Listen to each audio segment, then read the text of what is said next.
Good evening. This is a concurrent meeting of the School Administrative Unit Number 12 School Board and the Londonderry School District School Board.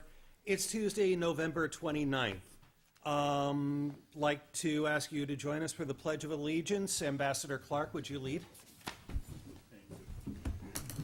I pledge allegiance to the flag of the United States of America and to the republic for which it stands, one nation, under God, indivisible, with liberty and justice for all.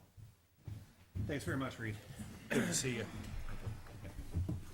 Okay, this is mostly a budget hearing this evening, but we will take time for any questions, comments, and presentations. Would anybody like to raise any subjects? If so, come forward and ye shall be heard. Going once, going twice. Okay. Upcoming meetings. Here's what's currently on the calendar. December 5th, here, a budget workshop, 7 p.m. December 6th, I take that back. December 5th is a budget workshop over in the boardroom. December 6th is a regular meeting here. December 8th is a budget workshop here. December 15th is an open budget workshop, also in this room. And December 22nd is an open budget workshop in the school board room. Now, those being open workshops, there are times that we have set aside for meetings if we in fact need them. Was there a concern with one of those meeting dates? Yes, I was asking that the December 15th date be moved to the Tuesday, which is the 13th, if possible. That's fine, just to be aware that I'm not sure where the term open, the 15th, now the 13th, is the night that we will do the IT, all the central office stuff. Okay. What night? The 13th, the Now 15th, it's moved the to the 13th. Okay, Okay. so, We'll update the calendar. I'd appreciate that, thank you. I thought it was an open meeting without an agenda on that day. I'm sorry? Moving from the 15th to the 13th? Okay. I should mention that Steve is on an assignment with the Fire Dispatch Committee. We'll be here in a little bit, and John will be here in a little bit too. So let's please try to remember to bring this up again later so we can be sure they're good with it. Okay, Peter. we have one other conflict that we need to resolve. I'd like to do it as early as I can because it's more of the legal meetings, not the meetings that we schedule for ourselves. And that is the January, what was it, 17th? 12th. The January 12th budget hearing. We have it scheduled for January 12th. The town has it scheduled for January 12th. Now, the reason why this is a little more difficult to move than our own hearings on budget development is it becomes a legal issue in that the last day that we can have a budget hearing on the budget is the 17th, which is a Tuesday. So if you follow it, right now we have it on the Thursday, Friday, Saturday, Sunday. Monday's a holiday. The last day is that Tuesday. The issue becomes, we can certainly have it on that Tuesday, but if something happens, a snowstorm, ice, or whatever, we run the risk of getting into a panic of holding a meeting on the budget when we got, I'll say the phrase, inclement weather. Now, refresh my memory because I don't recall all that clearly. How many people usually show up for these hearings? Do we typically have a lot of comment? Do we typically open a meeting and close a No. meeting and we're done? Yes, but you have to have the meeting. Oh, for sure. This is one of the few that's by statute, not us setting up a meeting. Sure. like that. I'm not suggesting not having it. What I'm wondering is, could we have it an hour earlier? That's up to you. I'm Right. asking if it would be legally permissible. Oh, is yes. the question. Yes. What about on the 10th? We don't have a meeting. That's primary day, Oh, that's right, never mind. Yeah. primary day. I mean, the issue, John, to get back to you, like who comes, Yes. is You have to make it, that's also one of the ones that you really need to make it available to the public, and that's the notes, those are the minutes that really, if somebody comes in and challenges the procedure of the budget, whatever, those minutes are the ones that are gonna, that's the actual official meeting that sends the warrant to the deliberative session. And if something happens, and we're scuttling on that last day, and for whatever reason, we don't get it in, we're in chaos. The only way you'd have to do it, if it was inclement weather, the only way to get around it is on that last day, which is why I'm kind of buffering not to do it the last day. Majority of the board has to come in as the old, open the meeting, and then recess the meeting to another date. You just can't post it, cancel, come back Thursday. So the 12th is the last possible date legally? Is that what you said? The 17th is. The legally. 17th is.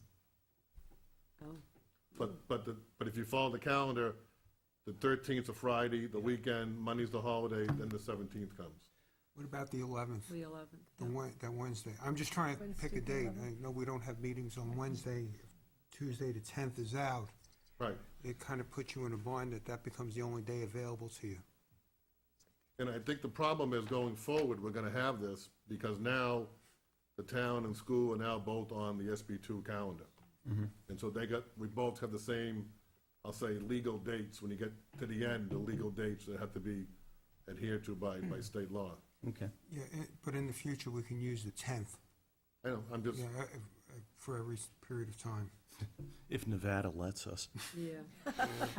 Then it wouldn't be a problem, it's gonna be earlier. Yeah. so whether you wanna make it tonight, but soon, because that's one of the more important dates that we need to nail down. Well, Todd, what's your feeling? Yeah, from our standpoint in the Budget Committee, the Wednesday, January 11th would work for us. I'd recommend doing it earlier rather than, to Peter's point, you risk all kinds of inclement weather if you put it right to that last day. So I'd recommend shooting for the Wednesday, the 12th. I wouldn't recommend going an hour earlier and trying to squeeze it in, only because if it carries over, you're right into the Yeah. same issue. Yeah. And you want to my recommendation is you want to encourage people to come here and really participate, and you have a planned short meeting. Sure. Doesn't bode well. We always do encourage people to come, but it Of course. typically works out the same way. Yeah, of course. But that'd be my recommendation, and our recommendation from the Budget Committee to go ahead with that Wednesday, the 11th of January. That work for you, Ron? Yep, that's fine. All right, why don't we pencil that in? And again, we'll make sure that Steve and John are aware and see if they have any conflicts that would cause us to have to move it, but otherwise, we'll go with that date. All right, and then the last two pieces I got is customary, we provide two spreadsheets, and we've been a little busy in the back. We will have those two the next meeting. One is, Steve Young usually asks for the customary 10-year picture. We will have that next meeting. Todd started last year looking for the cost per building. If you remember, we took all the direct costs of the buildings and then allocated all the indirect costs. Kind of give a picture of what it costs to run the high school, middle school. That was almost done today, so we'll have both of those at the next budget workshop. That'd be great. That okay with you guys too? No, that's perfect. They're reading our minds. Great. Terrific. Does that wrap it up? And there you go. Okay. Reed? You got those dates Uh, printed somewhere or not? Well, not at the moment, but we will get them printed. We will get them printed, and we'll put up a new budget workshop calendar online. We'll give you a page. Alrighty then, let's move into the budget workshop portion of tonight's program. Nate, personnel. Right, this evening, we're gonna be doing personnel and then curriculum and library and media. So those are the two topics that are on today. Just before I begin, we passed out some information. We gave the budget committee and members of the board, and there should be some extra copies there. Londonderry School District enrollment history and projections going back to FY9 and moving ahead to FY13. We've broken down enrollment by grade level, by school. given current totals and also projected enrollment for 12-13. We've also done in the lower left-hand corner a history of enrollment going back to 2000, the FY3 school year, projected through FY13. We've also given you the projections in the lower left-hand corner of kindergarten, and then I also, in the bottom line there, gives you the methodology as to how we project the number of first grades. We do a cohort ratio based on past history. So basically what we do is we take the students who, in kindergarten, by their assignment area, and then based on past history, what the ratio is of the number of students that were in kindergarten and how many show up in first grade. So I take that ratio, I multiply it by the number of students to get the approximate first grade enrollment for the following year. So that gives you the methodology and a little bit of history with it. The other piece of history that it provided everybody is average class size going back to fiscal year 06 through projected fiscal year 13 at the elementary level. What we've given you is in each column, the number of students at each school, the number of sections, and what the average class size has been going back, as I said, from FY6 and projected out through FY13. So you have that as additional background information. What we also provided to you this evening is historical perspective on the percent of special ed students that we've had in the district going back to, I think, 1994.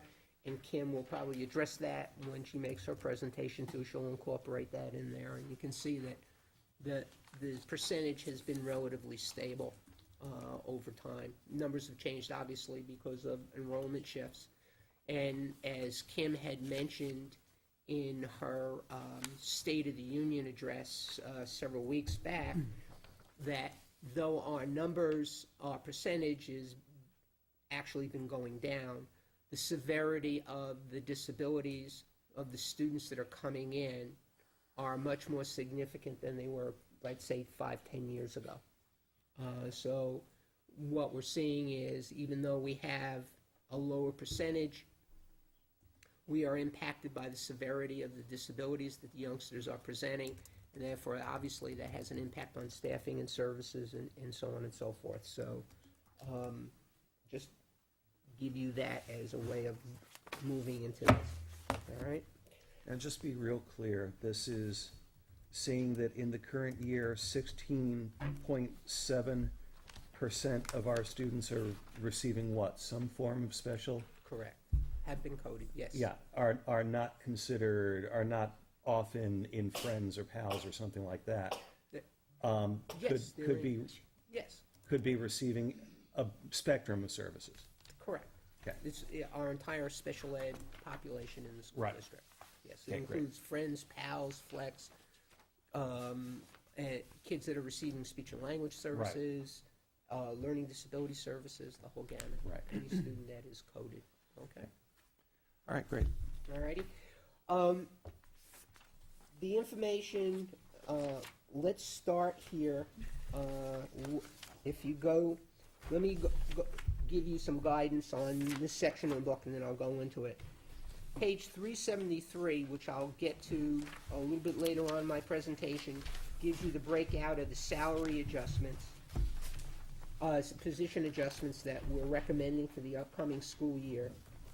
If you go page 374, 375, 76, 77, 78, 79,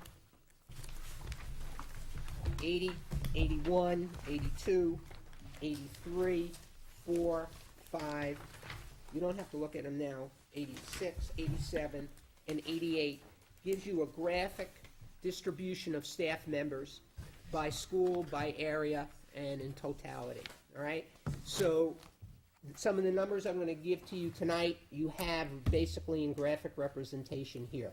And doing that, I have to also let you know on page 383, There, we have to make a correction under non-affiliated and district office support staff.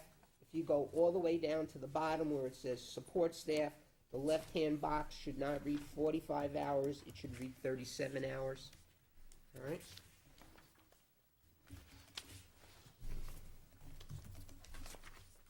Clerical staff. Huh? Clerical staff under support Yes, staff. yes.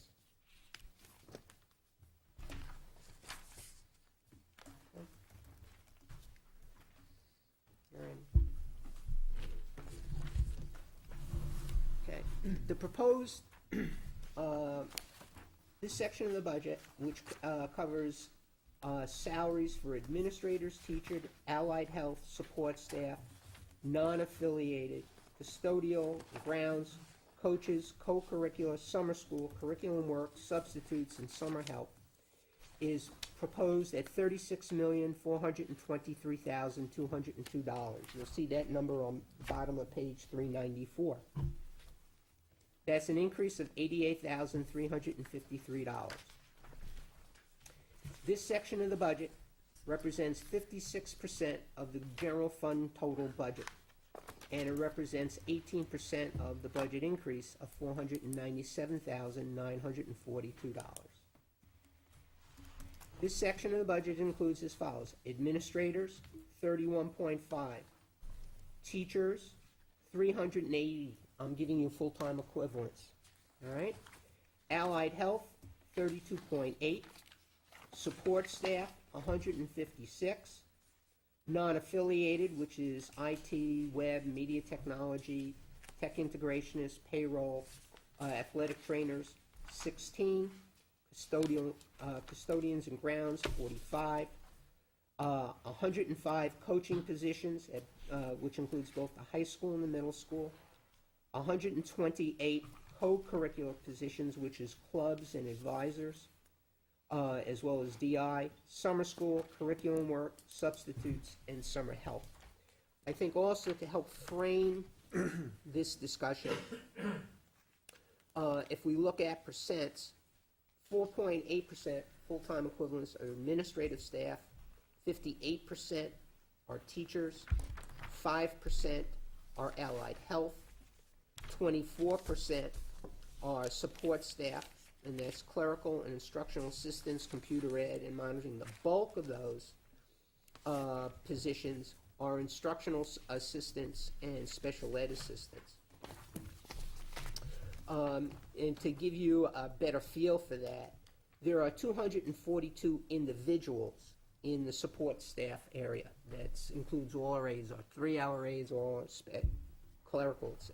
Of those 242, 196 are instructional assistants or special ed assistants. All right, so they make up 81% of the total number of people that are in that category. 21% have direct contact with the students. Yeah, yeah, absolutely. Okay. So that gives you a good idea. Now, if you turn to page 373,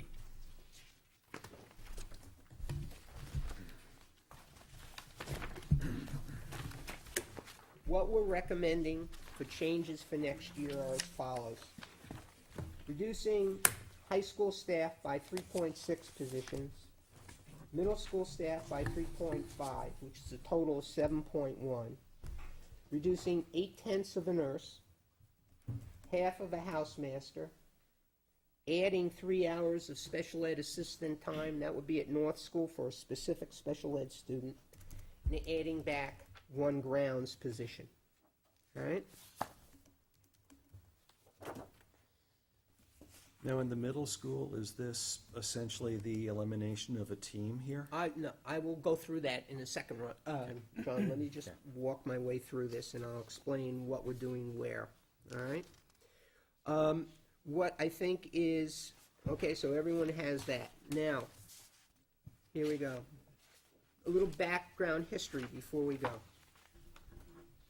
As I had mentioned in my opening address, since fiscal year '06, okay, we have reduced one certified position, that's administrators or teachers or counselors, for every 19.27 student drop in enrollment.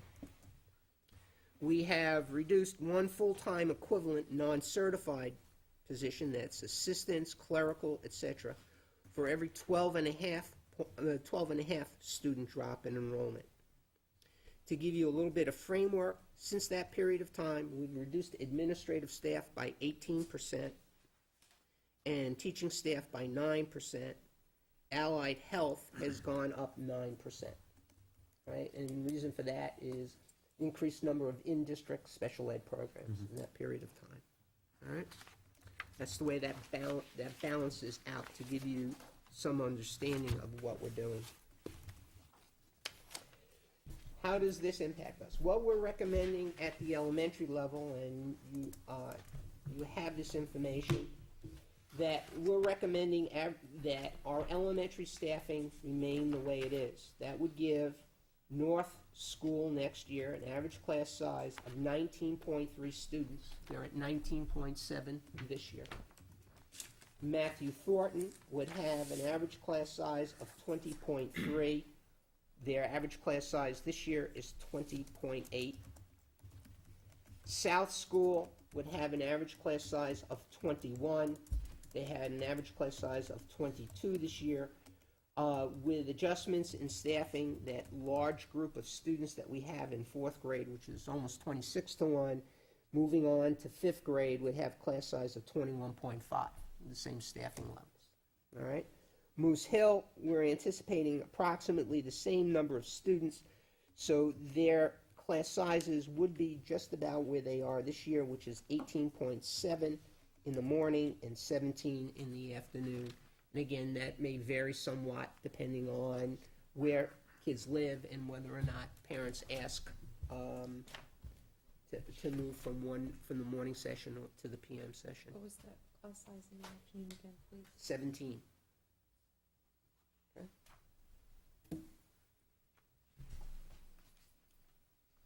At the middle school, how will our recommendations impact that program, or how are things going to be looking? As the board is aware, and members of the budget committee, we had mentioned last year and that we were in the process of reorganizing the administrative structure at the middle school. A few years back, we had 3 housemasters, an assistant principal, a curriculum coordinator, and a director of special ed. Over the years, we have been adjusting based on enrollment. What we're proposing for next year is the following. The elimination of what we now have is a half-time housemaster, that position being eliminated. So we would have a principal, 2 assistant principals, a curriculum coordinator, and a special ed coordinator. We believe that that structure is appropriate for that school and will work out well. We'll be adjusting supervision and evaluation responsibilities and working our way through that. So it should work out quite well. We're happy with that. We're also recommending that a grade 8 English teacher and a grade 8 social studies teacher be eliminated. That's 2 positions there. We anticipate an enrollment increase in grade 8 for the 12-13 school year. This particular class has moved through the middle school as part of a 3.5 teaching team model for the past 2 years. The half team has been part of the 6th grade Zephyr team and the 7th grade Typhoon.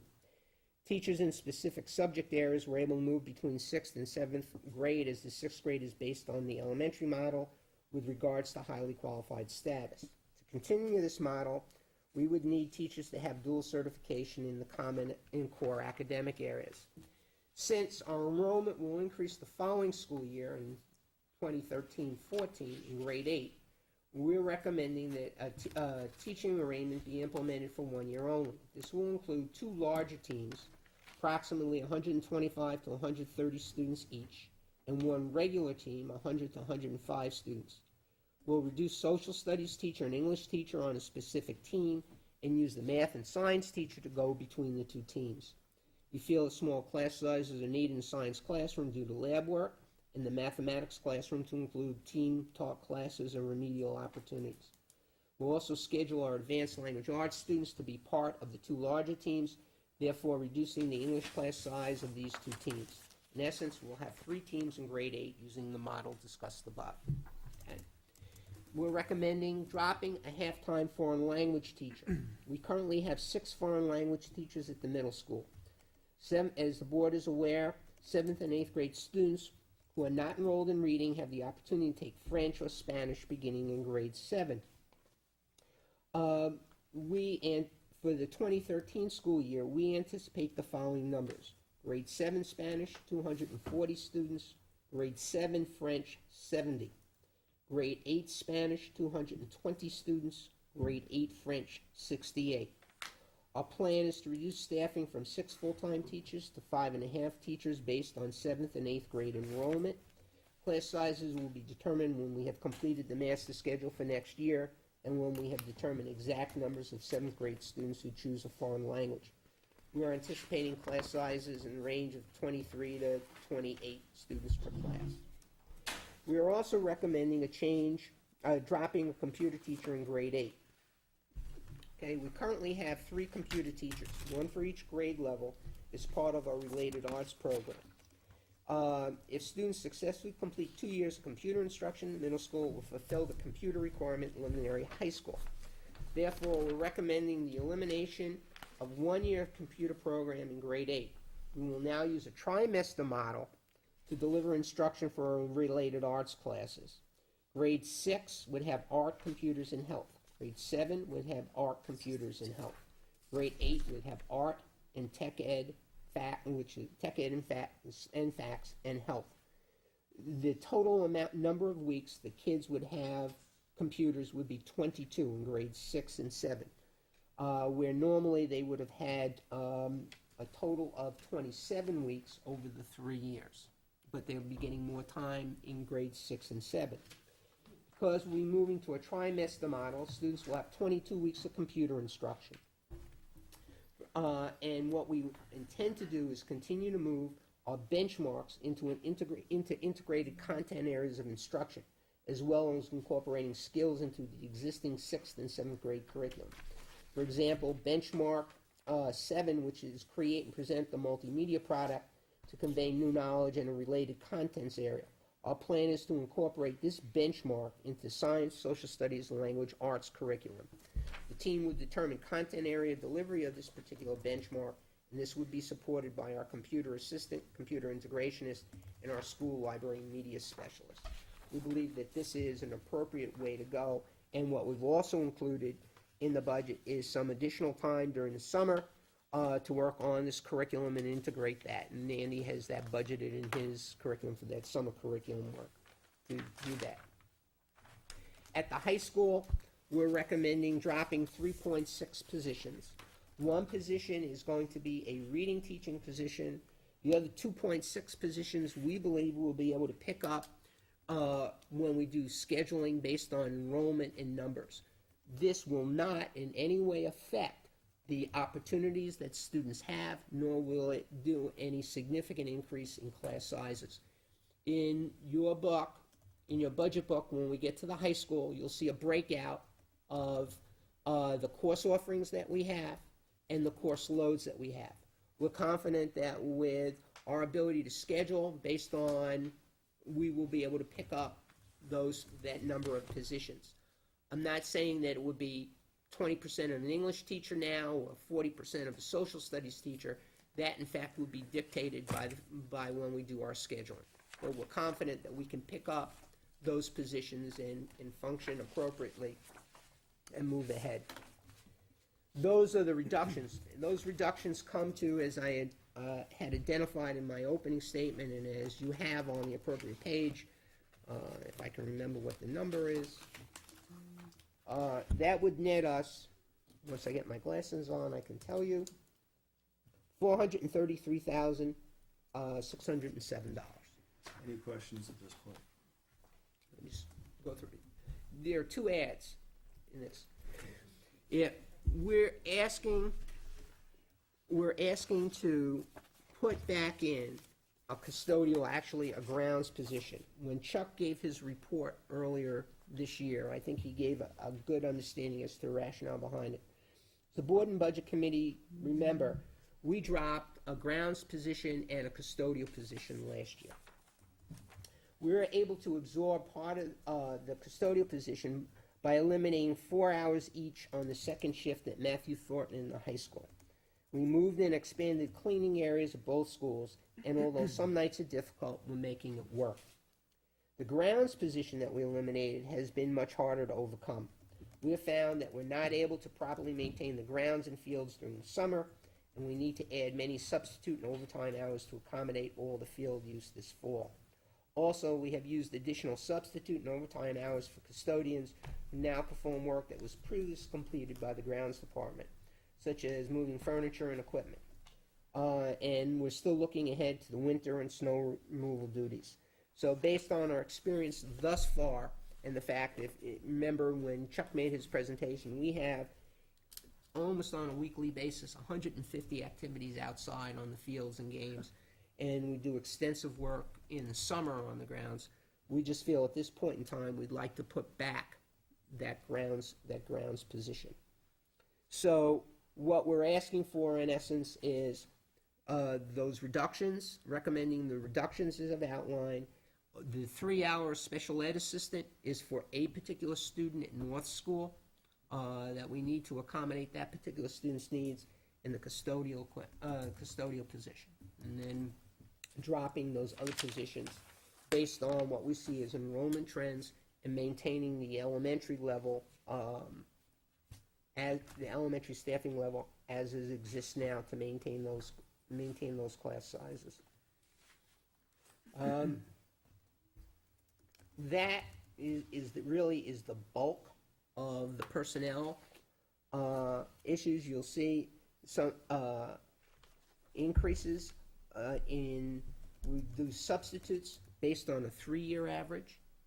We've increased some of the accounts for summer curriculum work and brought them back up to where they were. If you remember, last year when we went through budget, we significantly decreased the amount of summer curriculum work as an economy measure. We want to bring those back up. We have specific things tied to the strategic plan that we'd like to continue to work on, everything from toolkits to curriculum articulation, to focus on math and literacy issues, update our curriculum toolkits, and move forward. That really, in summary, is what we have in this portion of the budget, and the significant changes. Just to remind everybody, going back to what I had said earlier, we have been very mindful over the years of 2 things. One, enrollment and adjusting staff to meet those needs, and maintaining our programs and offerings, and also class sizes. And I think we have been able to accomplish it. We have had people step up. We've eliminated, as you know, a slew of positions. Counselors and administrative staff have picked up additional duties and responsibilities to address those issues. I think they've all done a fine job in addressing those things and putting everything in place. With the significant administrative changes that we made, going back a year ago, we had 3 administrators at each elementary school. We now have 2. The assistant principals have taken on the role and responsibilities that were once handled by building level special ed directors at the elementary level. They've done a nice job with that. We had piloted that the year before with Jill Connors up at North School. The 2 other assistant principals we put in place. We hired specifically because we knew they had a strong special ed background, and we could forecast what was happening, was going to happen down the road. That has worked well. Assistant principals at the middle school, the assistant principal at the middle school, assistant principals at the high school have all picked up additional duties and responsibilities, as well as the principal, regarding the other positions that we dropped, and things seem to be working out well. So this is our recommendation. The other caveat, just so you know, it's truth in advertising. The increase here is $88,000.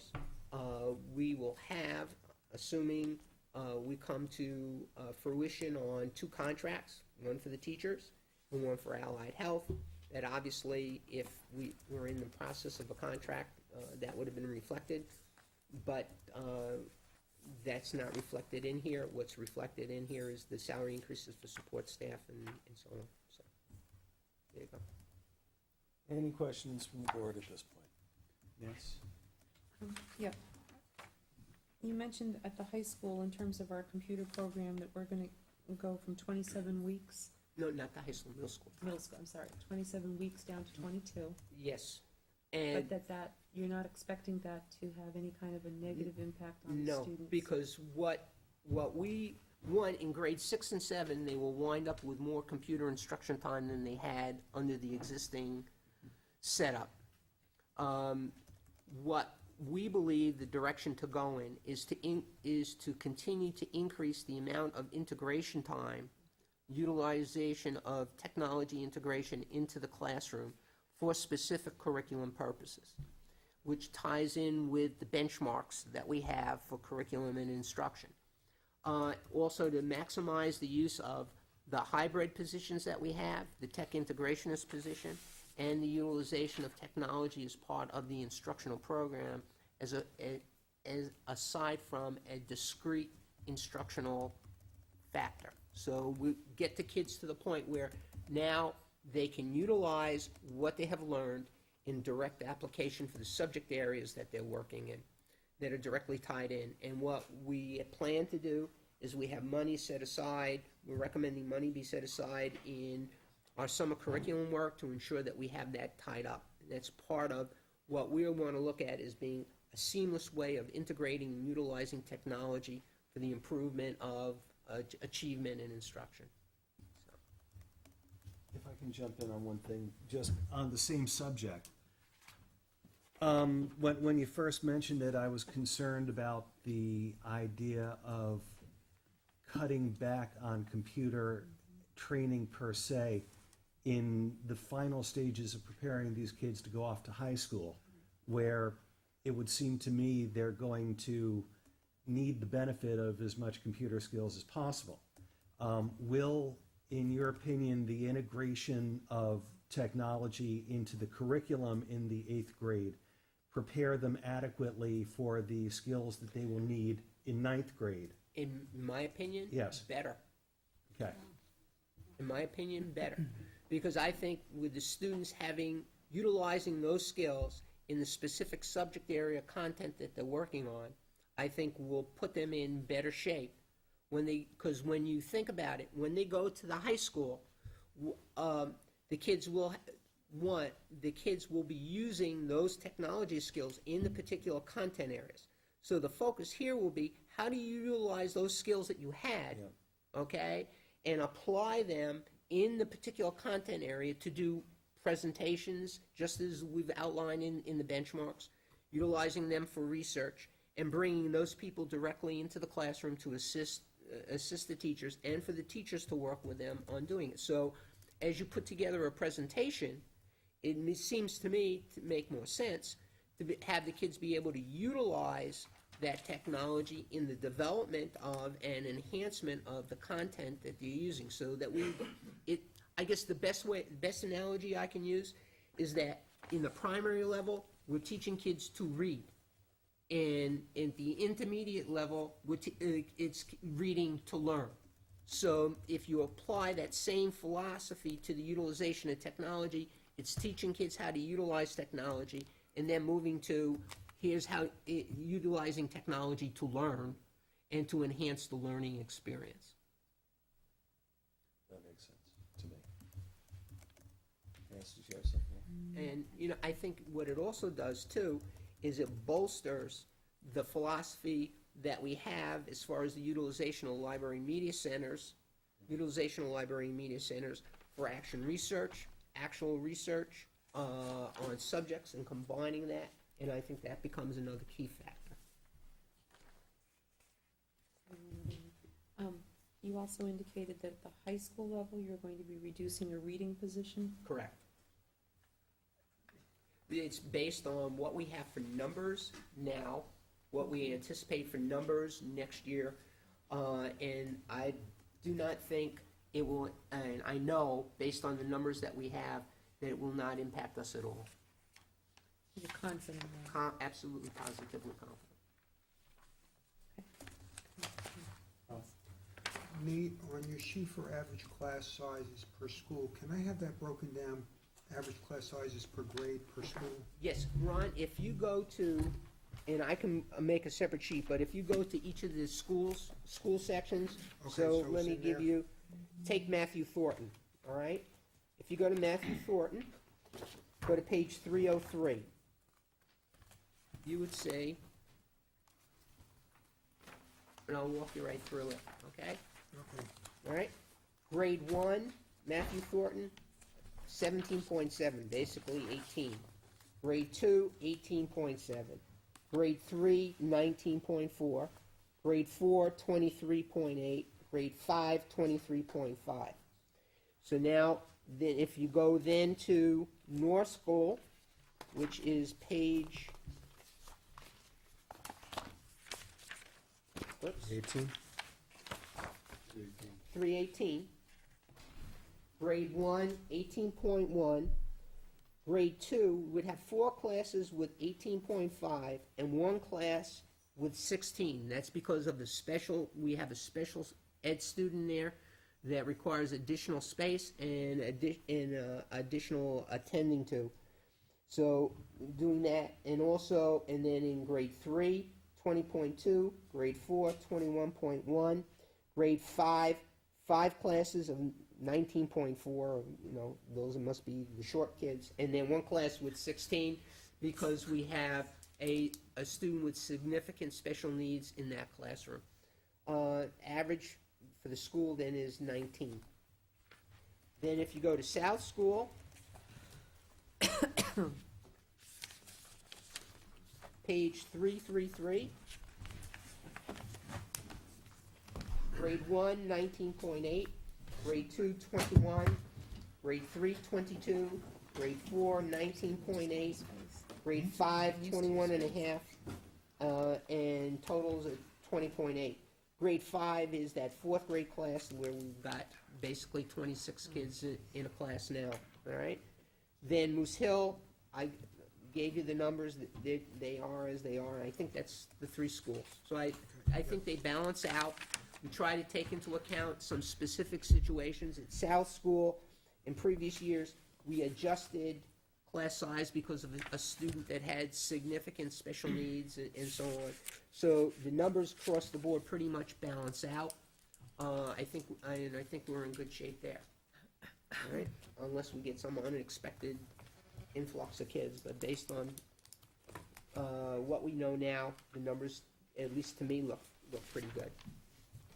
Todd, why don't you just take the floor and any comments that any of your members have? Sure, thank you. Why don't I go ahead and get things started from a budget committee standpoint, and I'll lead the way here. From a standpoint of focus on dollars, it's clear to this member that the focus is in the right place, obviously. There's a lot of dollars heading right where it belongs, boots on the ground, in the classroom, instructional input on the student. That's exactly what it's all about, at least for a major portion of it. For those folks that may argue, why do we have the number of administrators that we have? And Nate, you touched on it a bit. And just for the sake of anybody who says why you need the level of administration that you have, I think personally, I believe it's a good, appropriate size. I think you are focusing the dollars in the right place. I think it's great. But for those who may argue that do we need all these administrators and that sort of thing, because that's the sort of thing I would hear on the street. Perhaps you could address the reasoning why you have the level of administrators you have, the benefit to the community as to why it is the way it is, and perhaps some guidance as to state-related mandates guidance that you're given as to, you have to have so many administrators for so many students and things of that nature, just to further explain it. Just to start off with, our span of control for administrators is basically 23 to 1.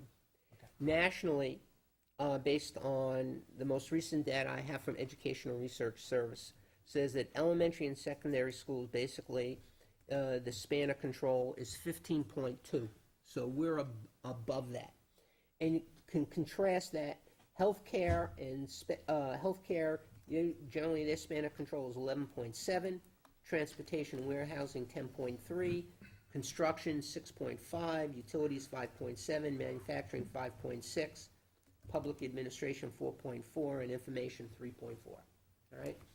So you've got that span of control, which is a significant issue. Second, that what we look at our administrators to do is supervision and evaluation of faculty and staff. 504, special education, student management, student control, and let me give you an example of the amount of time that's consumed. Based on the new special ed regulations passed by the state that supersede the federal registration, we are now in a position where we have to evaluate, as we have kids, as you know, there's a rolling 3-year average for kids coming in. Well, now it's changed somewhat under the new special ed regs, where not only do you have to identify those kids and process, but it's also students who may come close. So when you go through that process with identifying a preschool student, the number of hours that it takes between evaluation, parent meeting, and planning is 80. That involves home visits that the administrators go on and the whole bit. And let me give you also just some additional roles and responsibilities, and I'll just pick one of the.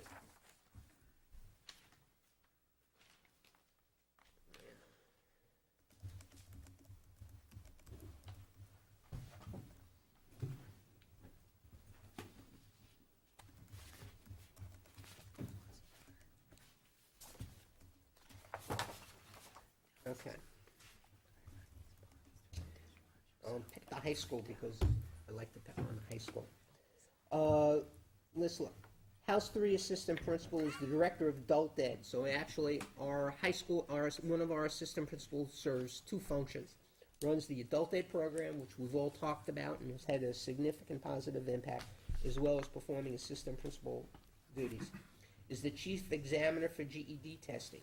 Is the online course administrator, is the administrator for the emotionally handicapped program, is director of the summer school program, is director of the Londonderry incoming freshman program, our LIFT program, director of the World Studies program, alternative education program reports, crisis response team member.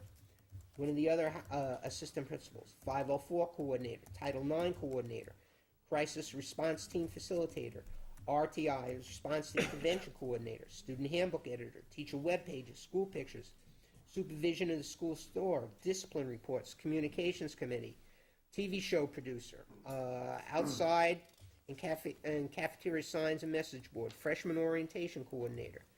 Another one of the House Assistant Principals coordinates and manages Freshman and Sophomore Academy, coordinates and manages Junior and Senior Academy, coordinates the senior project, oversees the competency assessments, is the X2 facilitator, teacher handbook editor, director for parking, chairs and facilitators for the literacy committee. Aside from that, all of them do daily operation of high school. Keep in mind, we have 1,700 kids. It's a lot of kids. And although they're great kids, not everybody behaves every single day. So if I could interject, because you're giving great support to my question. It goes without saying, it begs the question, how would these very important things be managed if in fact you did not have the level that you have today, that to me is needed? How do you address that? You just wouldn't be able to do it, would you? That's correct. And I think you would see a significant decline in the culture at each of the schools. because discipline, I think the fact that the administrators are out and about in the schools, that they do communicate with the kids and interact with the kids, that they provide appropriate backup and address and work with kids in crisis, support the faculty and staff. I think that makes for a significant difference in the climate and the culture, and would have a negative impact, really, I think, on the achievement of students. And are there to provide support for the teachers, as well as supervision and evaluation, and just the addressing of, every single day, the daily kinds of activities that go on.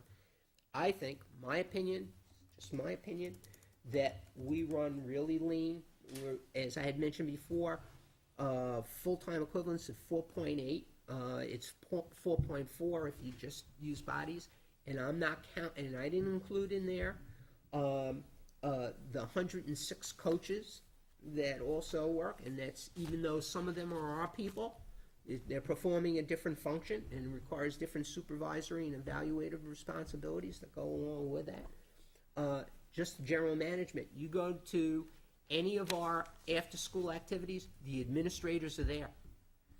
They're out there, so mingling with the kids, mingling with the parents, providing discipline if in fact it's needed, addressing emergency situations. So I think it does. So it's really, I think we're tight. And as I had mentioned before, since '06, we've cut our administrative staff by 18%. And the teaching staff has been cut by 9%. So we've, percentage-wise, cut twice the number of administrators and teachers. And the administrators, I want to give them their due, have stepped up and have picked up additional roles and responsibilities, have not whined about it. They've done a good job with it, put in a lot of time, just like our teachers do, but they put in a lot of time. You go around and just pick on Jay. Jay's there all hours of the day and night, traveling all over the place, going to games and going to dances and the whole bit. The other administrators do the same thing. Yeah, it has been my argument that they are dollars well spent. And I was seeking exactly what I got, and that is solid support to support my argument in a public forum, because often I hear, why do we need so many administrators? And my argument has been, well, there's a lot of reasons, and you just gave a number of them. So I thank you for that. Yeah. I'll turn it over now to anybody else. I just want Unless you to, have something to add. we did, this right, it's 15 pages, okay? Outlines all the reports we now have to do for the state. Okay? And I'm not going to bore you by walking through, but these are all the reports now that we have to do for the state. Teachers have to fill in some of the stuff, but it's got to all be coordinated by administrators. So just like any other business, you've got reports you have to do for the federal government or the state government or for your own. It seems like since I've started in education, there's more and more reports that we have to do every single day. And though a lot of stuff is now electronic, it still requires an enormous amount of time to collate all the data and put it all together and then submit it to the state, then have them lose it and have us do it all over again. And so it's all, it's all involved. And what we try to do with the administrative staff, aside from leadership, is provide the environment to allow our teachers to do what they do best, which is teach. Thank you. Let me go around. Chris. Well, and I actually am glad you brought that up, because this is the one question I came with tonight. And I'm not picking on the high school, but it is the one thing that I came with. I'm really not. As someone who went through the school district, though, there were 3 houses when I graduated in the high school. I understand that probably wasn't ideal. I'm just looking at the numbers. The middle school next year, each assistant principal is going to be responsible for 550 kids. In the high school, each assistant principal is going to be responsible for 415 kids. Right. Is the workload that much more intense for those assistant principals? If it is, great. Yeah. I just want to make sure.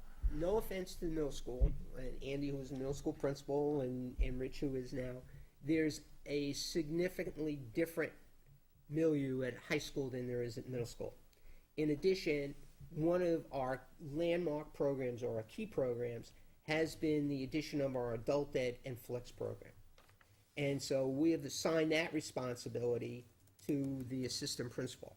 So in many other school districts, they have a separate person that runs the adult ed program.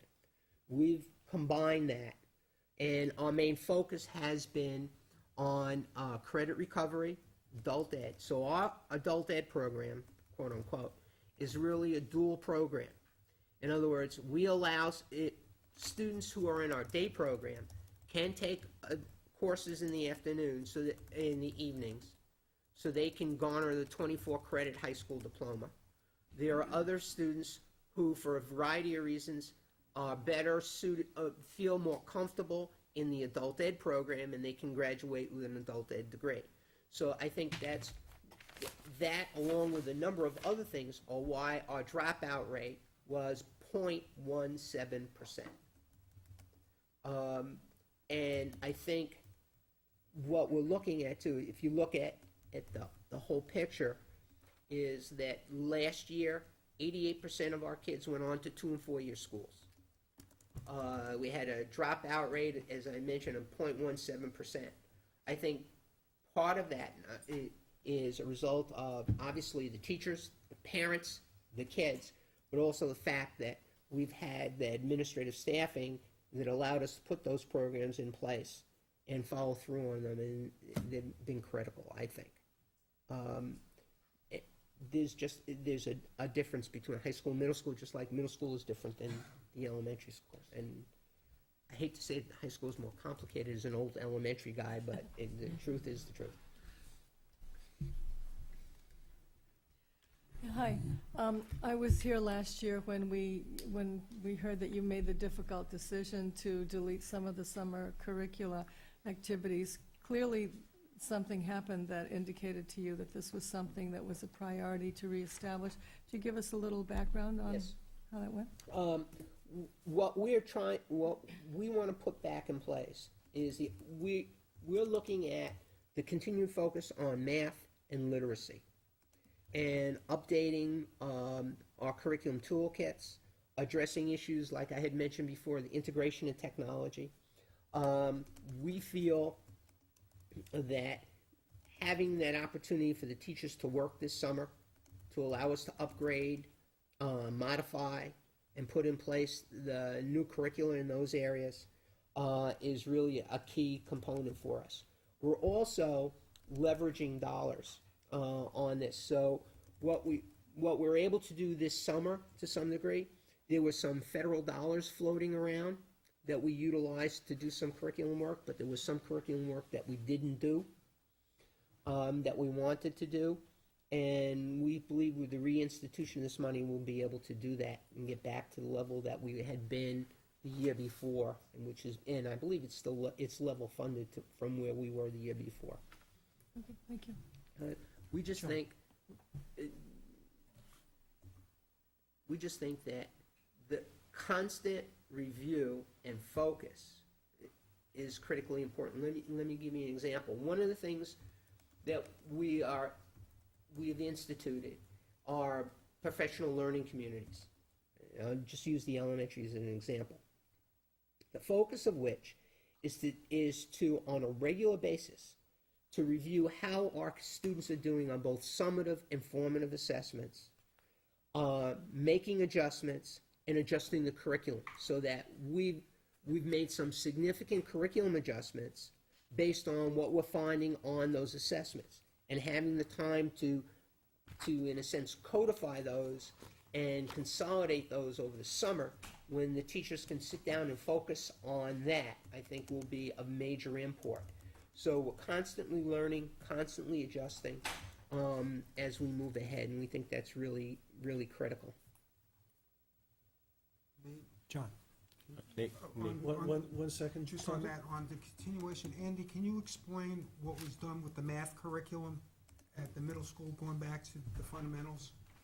With the, I mean, that's like some hard stuff that you're doing there, to show you what the change is that gets accomplished over the summer. This came up in the curriculum committee meeting. Just to address the first part, last year we were fortunate enough to utilize federal dollars, but we've already been told that those dollars will not be coming to Londonderry next year. So when I present in about 10 minutes, you'll see that increase in the curriculum account. What it's used for is, Mr. Campo asked me to speak about, we put a large focus on math, where at the kindergarten through grade 5, we've started moving to the Common Core, and we've identified what we consider 6 essential standards in mathematics that all students need to know.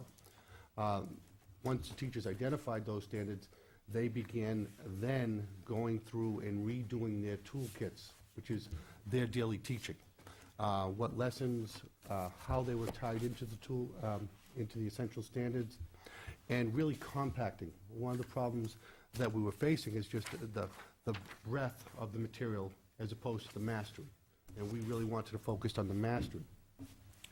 The teachers also constructed their first and second trimester assessments. And those were all done utilizing their president program, Scott Forsman, but really going back to those essential standards. And then our teachers worked with our IT department, and that information now is stored on our info site.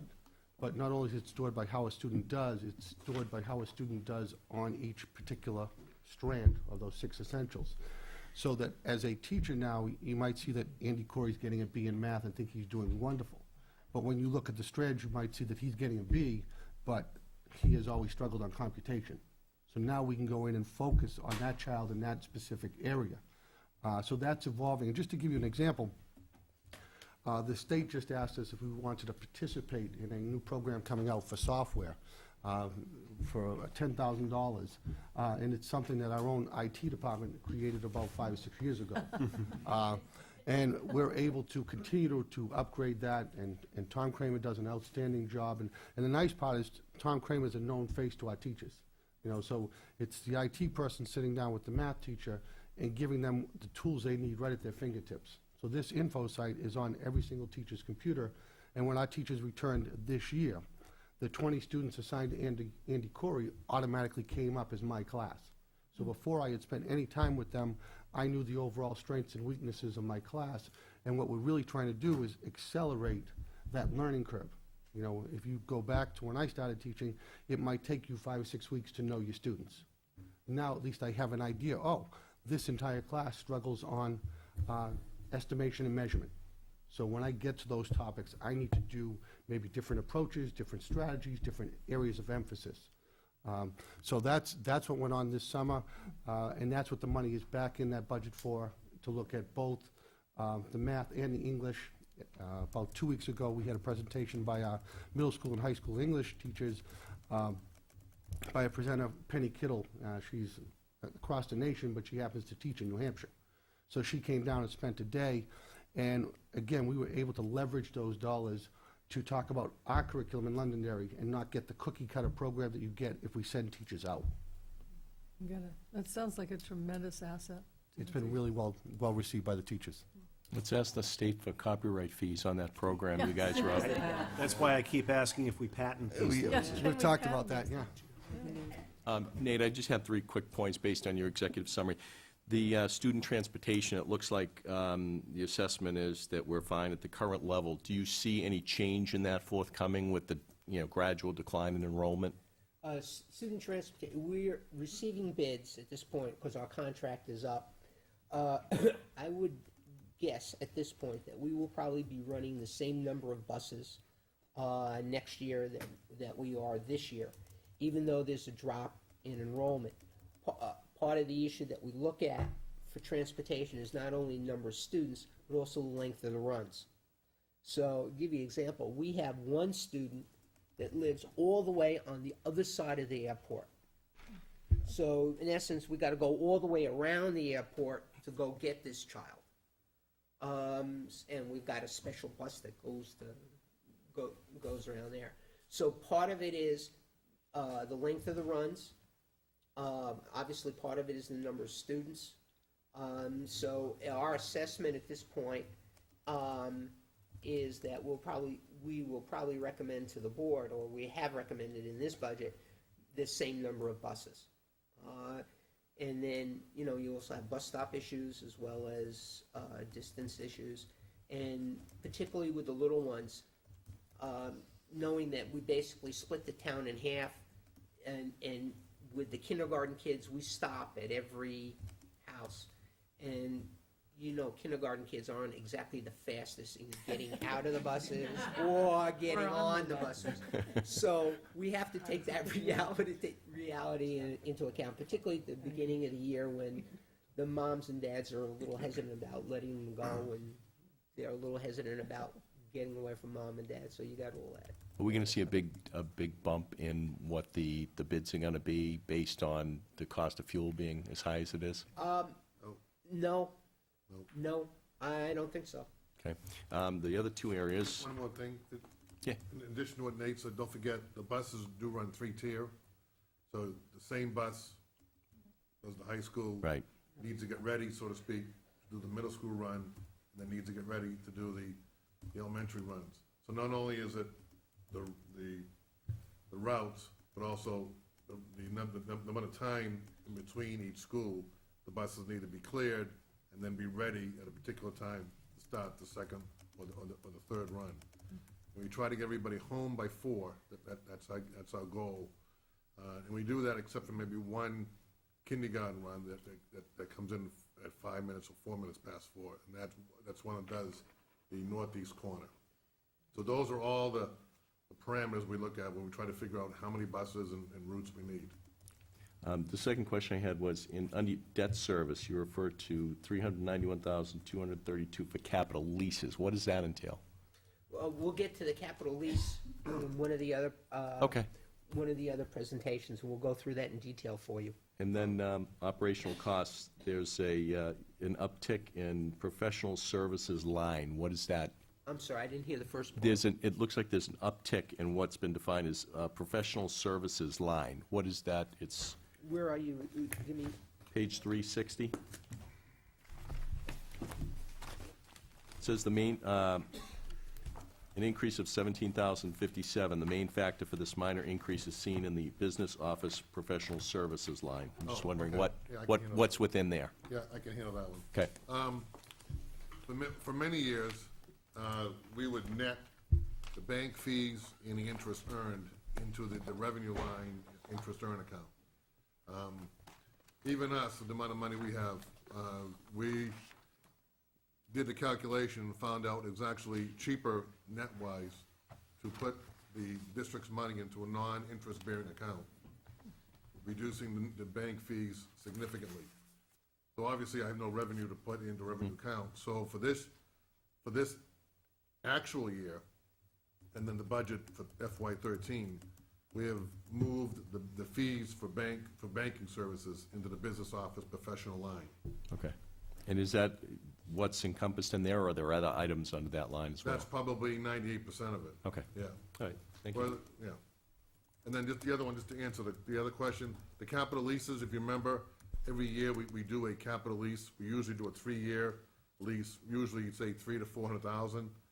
So we list that separate, so you'll have debt principal, which is your bonds, your interest on your bonds and notes. But we'll And then get we have the capital leases on a separate line. So you would have really 3 leases on any particular year rolling. We'll get to particulars of those in another presentation, so I'm fine with that. Thank you. Absolutely. Anybody else from the budget committee? I turn it back to you. Great, thank you. Anything from anybody here assembled? No questions? Okay, one question from me then, Nate, regarding the groundskeeper position that you wanted to add back. If we were not to do that, if we were not to add that person back, what would we have to no longer provide? What services would not be forthcoming? What would have to be cut? Okay. Well, let me tell you, as soon as I can find my backup information.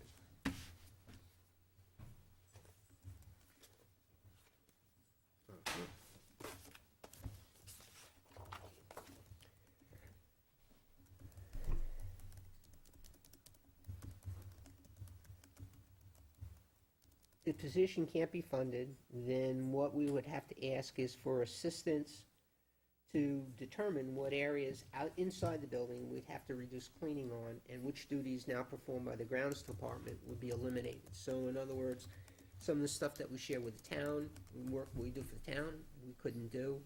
If we would wind up putting stuff, cleaning on a more of a rotation schedule, so the buildings wouldn't be as clean. I think that the key issue for Chuck, and Chuck probably could be more articulate about it than I can, Come on up if you'd like to, Chuck. is the fact that we have 150 activities on a weekly basis outside the buildings. And we try to take pride in the maintenance of the fields, not let them go down, as well as take pride in the maintenance of the buildings. So keep in mind that we reduced this position last year, we eliminated this position last year, and we reduced the custodial position last year.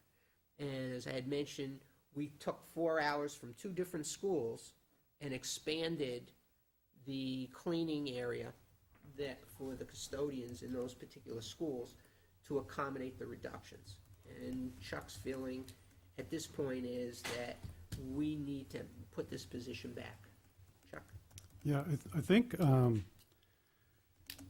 if we're building buildings and building fields, we have a responsibility to take care of them properly. When we were putting the budget together last year, and there were cuts being made everywhere. We were facing funding issues and had offered up a custodial position. And as we went through the process, Peter and Nate said, we're gonna need another one. I said, okay, we'll do the best we can with whatever we have left.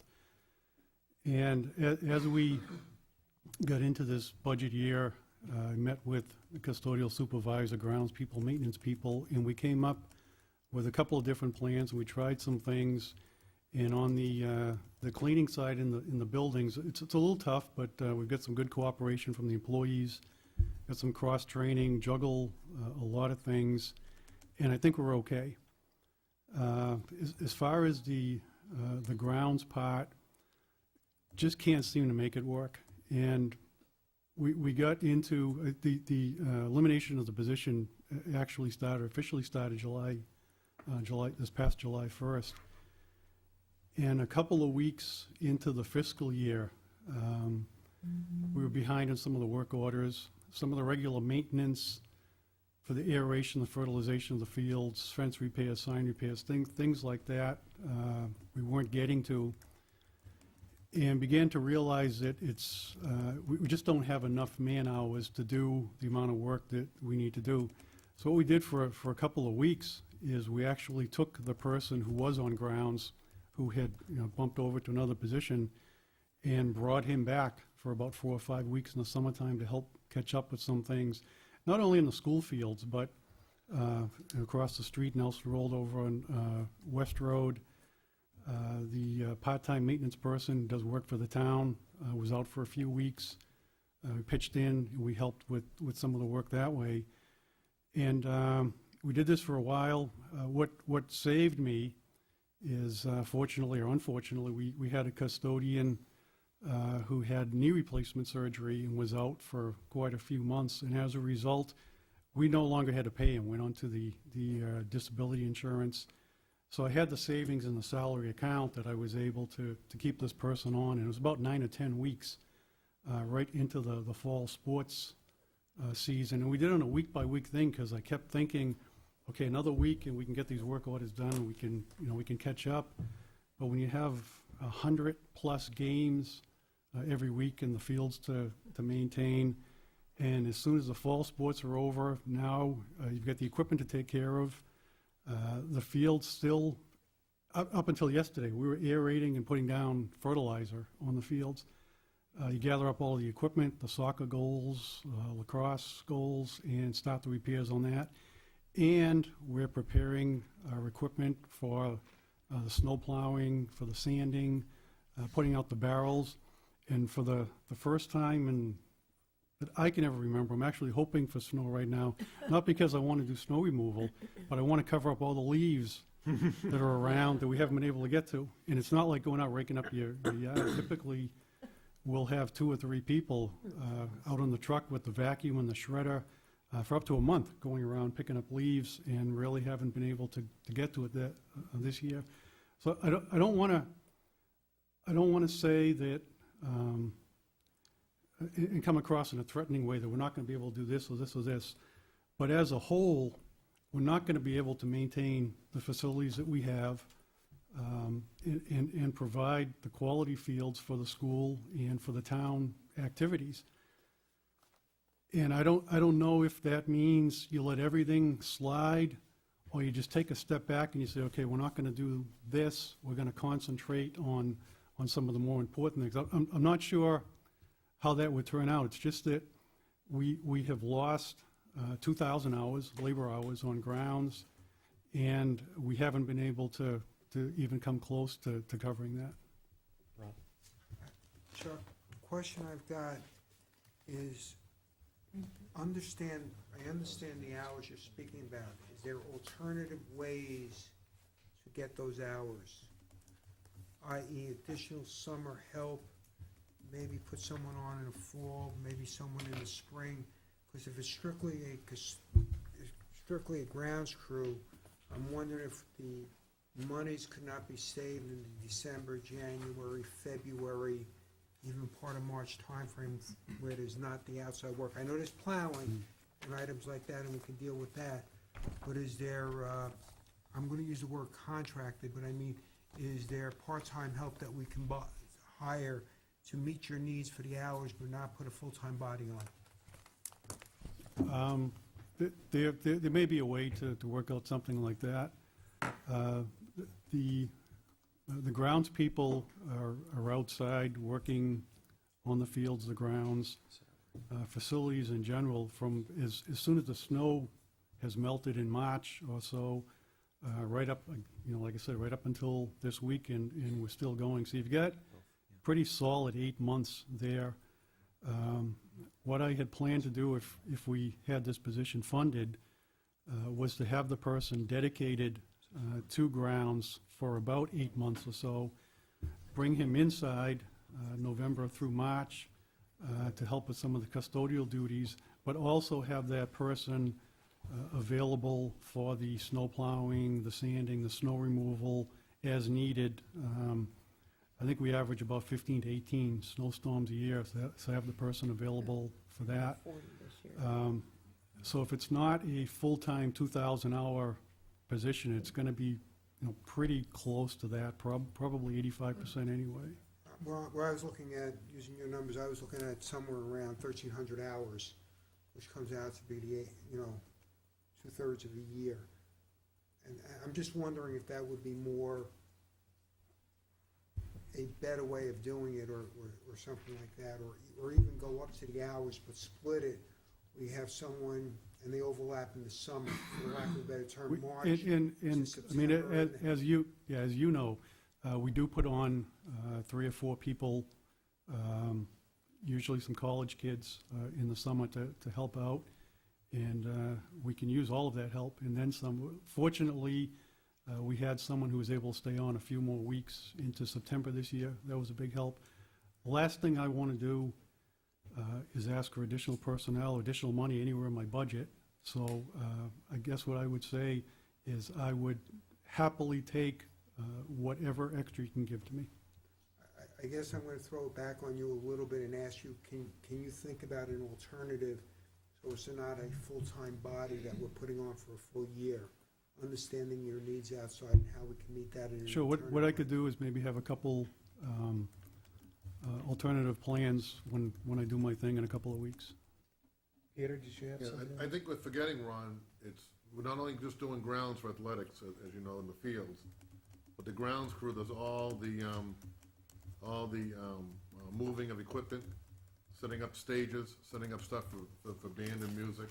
So even though they're not mowing or not doing lines from November through March, they're moving equipment inside the buildings, they're setting up stages, they're setting up all kinds of stuff, they're moving mats for tournaments and whatever.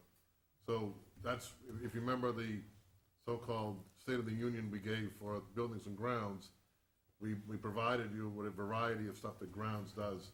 I know the perception is that the grounds crew cuts the grass and lines the athletic field. I'm sorry, All right. I got so excited by you, Peter. But in the winter, there's also enough activity, in my opinion, which is why I asked Nate to support it for the full-time position. You remember, we said we would try to, and if there's a problem, we would come back. Well, Chuck is pretty clear when he said that he was not thrilled to come back and ask for the position. And he's probably the last one to come back and ask for it, but as you know, as well as anybody, everything kind of builds up from a couple of weeks as each season starts.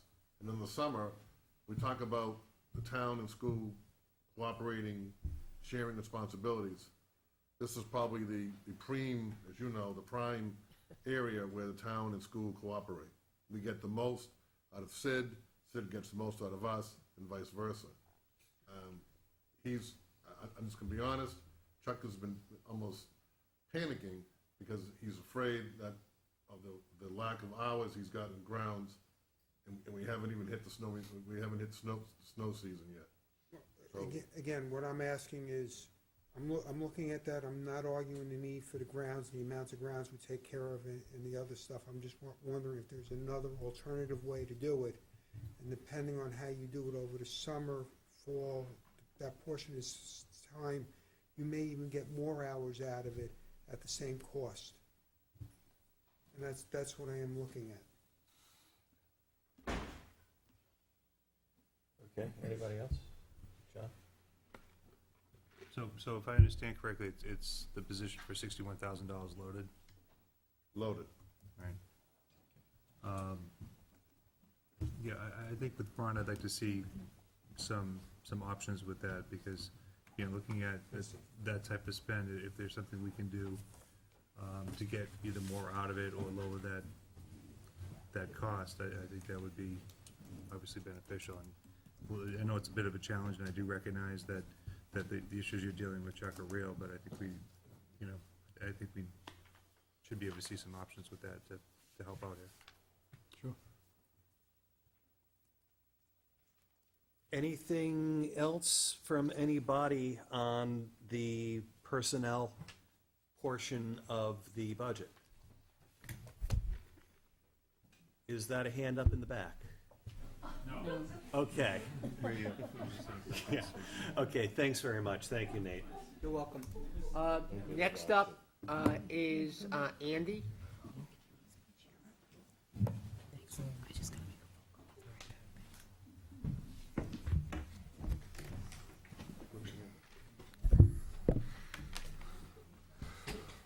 Andy, you have stuff you want me to pass out? What? Do you have stuff you want me to pass out?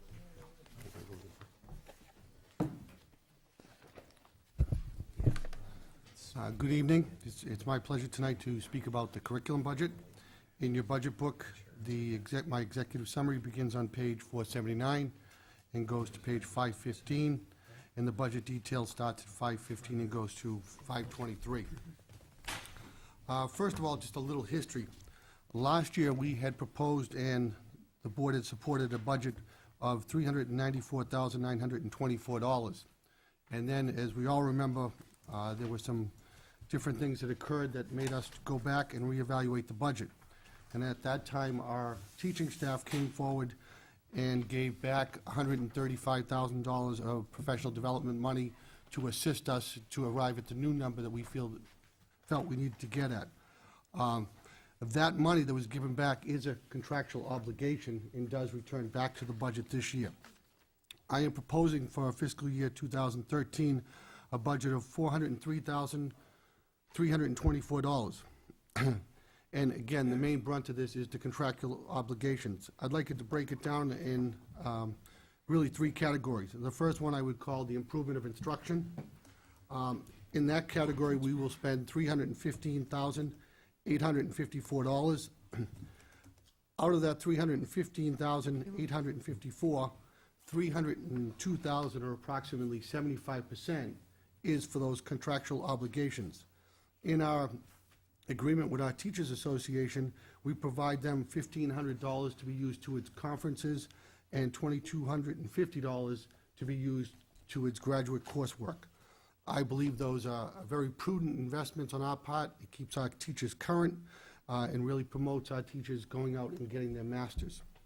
And I remind the community that we are very fortunate because we have an on-site master's program that Susie Swenson and HR do a great job with, and over 50 of our staff members have taken advantage of that opportunity over the last few years.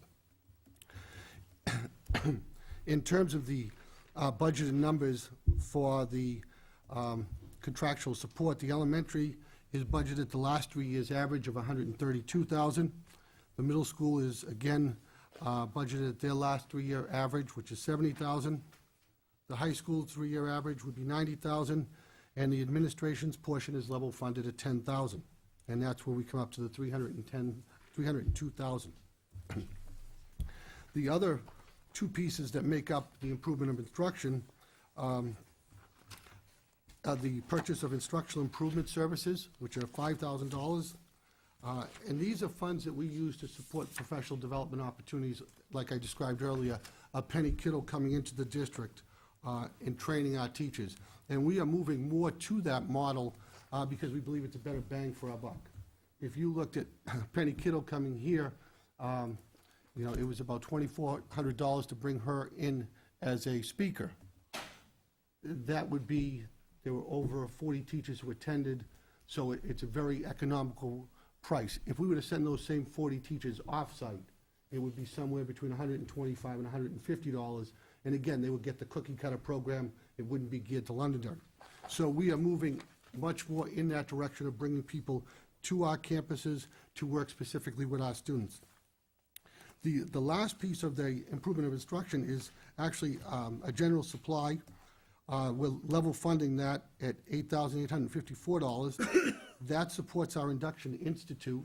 Our Induction Institute is a program that is required. It's a 2-year program that all new teachers in Londonderry are required to attend.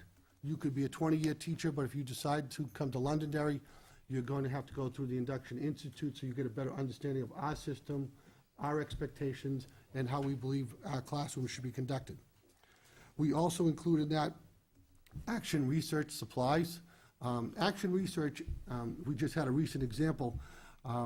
When I presented about a month ago the blizzard bags for implementation, the board asked during the second semester for some of our teachers to look at that as an action research component, where they will devise an essential question and compare the quality of the instruction on a blizzard bag day versus what they would do in a classroom. We provide the teacher a stipend to do that, and we provide them the supplies, but it gets us, again, that homegrown research, which is so critical, and really has led to a wealth of material that we archive and keep on site and refer to, again, maybe when the same question comes up a few years later, because as we all know in education, it seems to just go around in circles at times. The last two pieces on supplies, both our middle school and high school, about, it's got to be about 8 years ago, really put an emphasis on literacy. The superintendent sent a group of teachers out to Denver, Colorado to be trained, and we brought that in because we just felt that was a critical component missing. And now if you were to go to the middle school, the high school, our elementary schools, Moose Hill, all the way down to the Leap, you would see a wealth of strategies that really help children identify reading strategies that help them in the content area. You know, a lot of times we think of reading as just reading when I'm with the reading teacher, as opposed to the ability to read and dissect a social studies textbook. How do I get the main idea out of a math textbook? So we've spent a wealth of training on that. Those three items make up the $315,854, again, for improvement of instruction. The second thing I wanted to talk about, which is not in my budget, but is a crucial element of the curriculum, is actually the summer curriculum work. I am proposing to bring that back to fiscal year 11 funding, which was $54,450. That number is included in the salary accounts which occur on page 407. The reason I'm proposing that is twofold. The first is the federal dollars have dried up. We maximized those last summer and really got a great bang for our buck. And the second reason is the move to the Common Core. New Hampshire, like almost every other state in the country, has agreed to move to the Common Core. We're very fortunate. For us, it's not a huge leap. but it's a lot of tweaking, it's a lot of discussions and time going through some tedious work. I outlined the math that will continue into the language arts again this summer. So what I'm proposing, and again, these are the same allocations as fiscal year 11. High school summer curriculum, I'm proposing to allocate $23,750. Middle school summer curriculum, I'm proposing to return it to $18,500. And elementary summer curriculum to $12,200. Also in there, as you heard the superintendent talk about, we'll be doing a lot more with the integration of technology. In a few short minutes, I'm going to put on my other administrator hat and present library media, and you'll hear a lot more about that during that presentation. The second major component of the curriculum budget is the regular education programming. And in that account, we spend $77,970, which is level funded for the fiscal year 13 budget. And the significant number there is our assessment account. We spend $74,970, and that supports the purchase of all our assessments across the district K to 12. That includes our Iowa testing, our Dibbles, our COGATs, and our Gates McGinney. The Dibbles and Gates and McGinney really focus on the reading pieces. They provide us a wealth of data, and they also allow us to look at the data from the standpoint of not just the kneecap, which is one sit-down test and one little snapshot. This gives us the child over the year, and because of our info site, we have the child over their career, which is very, very nice.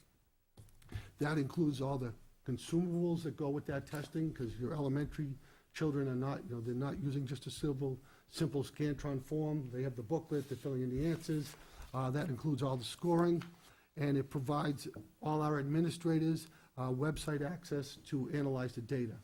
And in terms of the Iowa data, their site is outstanding, and it provides us just an opportunity to really crunch the numbers. And then what we do is we're able to take that Iowa data with their permission, put it on our info site where it's already been crunched, and now the teacher has it in usable fashion.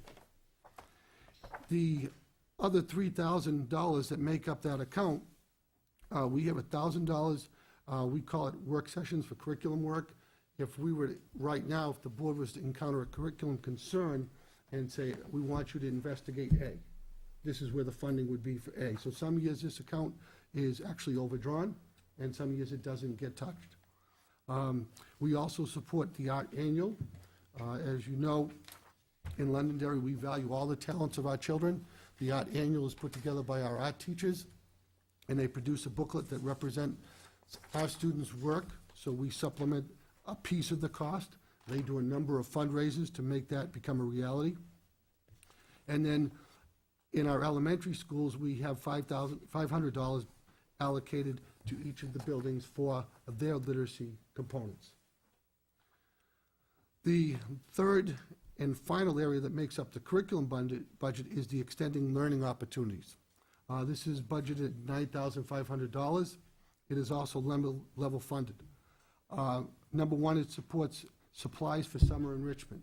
We spend approximately $3,000. Last year, the summer enrichment programs were very well attended. We had just under 200 students take a wide variety of opportunities. You could have attended Hogwarts homework, you could have had cooking, you could have reading with the teddy bears. I mean, just some incredible things that are offered, that our staff offers at very reasonable rates for the community. That $3,000, some years, like last year, we're able to come out of the wash because programs become profitable. We do not run a summer enrichment program that does not cover its cost. That money is usually just to start up to get the supplies on hand, and then is replaced by the fees that come in from that. The summer prescription program, this is an area where in the supplies we have $4,000 budgeted. Also in the salary accounts, we have approximately, I would say, about $30,000 that we use to fund teachers' salaries for summer school. Last year, because of the budget cuts, we were not able to run summer school.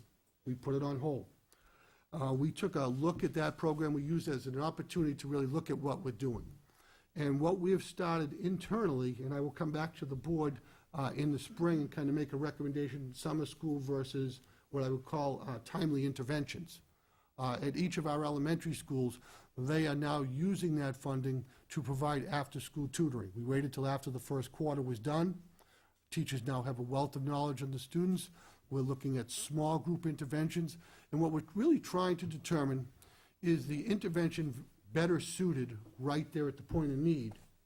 And are we actually not accomplishing our goals during the summer because it's potentially 5 or 6 months after the need has occurred? Plus, by doing it after school, yes, we create a little bit of a transportation issue for some parents, but it's much easier than the daycare for the summer. Because now I'm trying to get my third grader to the elementary school for a remedial program, and maybe I'm using grandma, grandpa, everybody in the family to get the child from summer school now to someplace else. So we have put the money in both the salary accounts and the supplies accounts, but in the spring, we'll come back and make a recommendation to the board based on input from the elementary principals, based on the teachers that serviced it, and we will also do some surveys with the parents who enroll their students in the program, and we'll make a recommendation to the board. The last item under the extending learning opportunities, I actually have a budget for transportation, which is $2,500, and that's because we take all our fourth graders on a historical field trip right here in Londonderry, and it really promotes the whole concept of New Hampshire history, knowing your community, and really, to me, starts that whole identity with my community. So that takes up the brunt of the three components that make up curriculum. I also oversee the district-wide special curriculum. That's our gifted and talented programs, and that is funded, again, level funded at $23,500. It's made up of the following. It funds conferences and travel, and the conferences and the travel are not for staff members.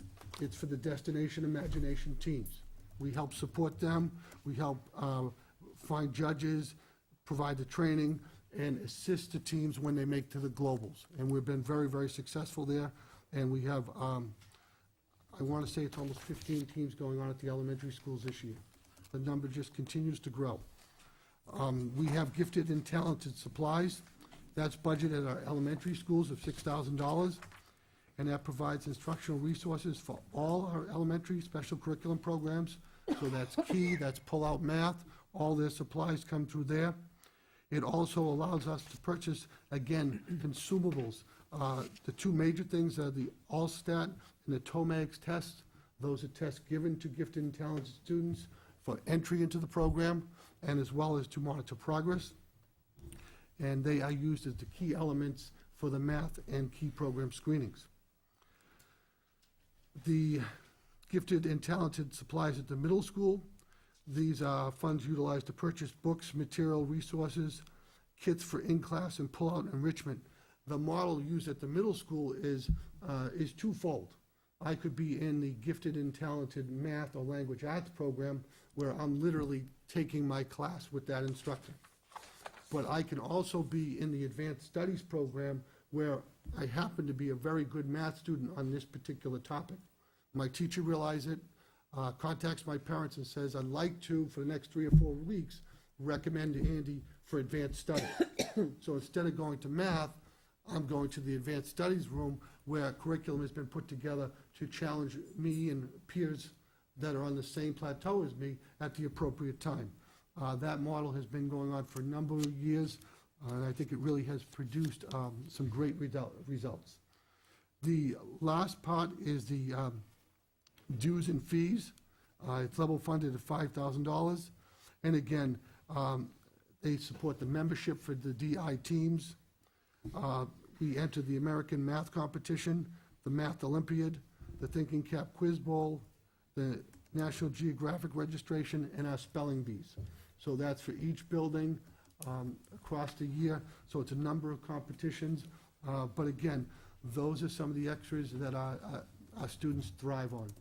That spelling bee I know is very important. The geographic bee has just blossomed. And that makes up the special curriculum budget district-wide of $23,500. I believe that the budget for curriculum will allow us to continue to move forward. I think the critical element to me is really that summer money. What teachers are able to accomplish during the summer, over a course of a 6-hour day, reflecting on their curriculum and where we want to go, provides us just a great, really, research center. So I really strongly support that going back to fiscal year 11 funding. If we were to have federal dollars come in, I would happily go to the superintendent and allocate the federal dollars first. Are there any questions on anything in the area of curriculum and assessment? Nancy? Yeah. You know, if I remember correctly, when the accreditation team was here, one of their observations was one of the areas that we really needed to focus on was curriculum development. An area that they had a concern about was that we didn't have enough time for curriculum collaboration. So I wanted to know if you could comment on whether or not you feel that the budget that you're presenting for curriculum will be consistent with addressing those particular items from the team. I would say yes, because the items from the team were placed in the strategic plan. Okay. And then Jason and the two curriculum coordinators and I and Connie meet to discuss those issues. I know Jason is looking at, first of all, what I would call a very simple fix, where he decided to use some of his faculty meetings to focus on curriculum and to pass out what I would call the business of the day and those type of things that you have to do in email format or in memo format.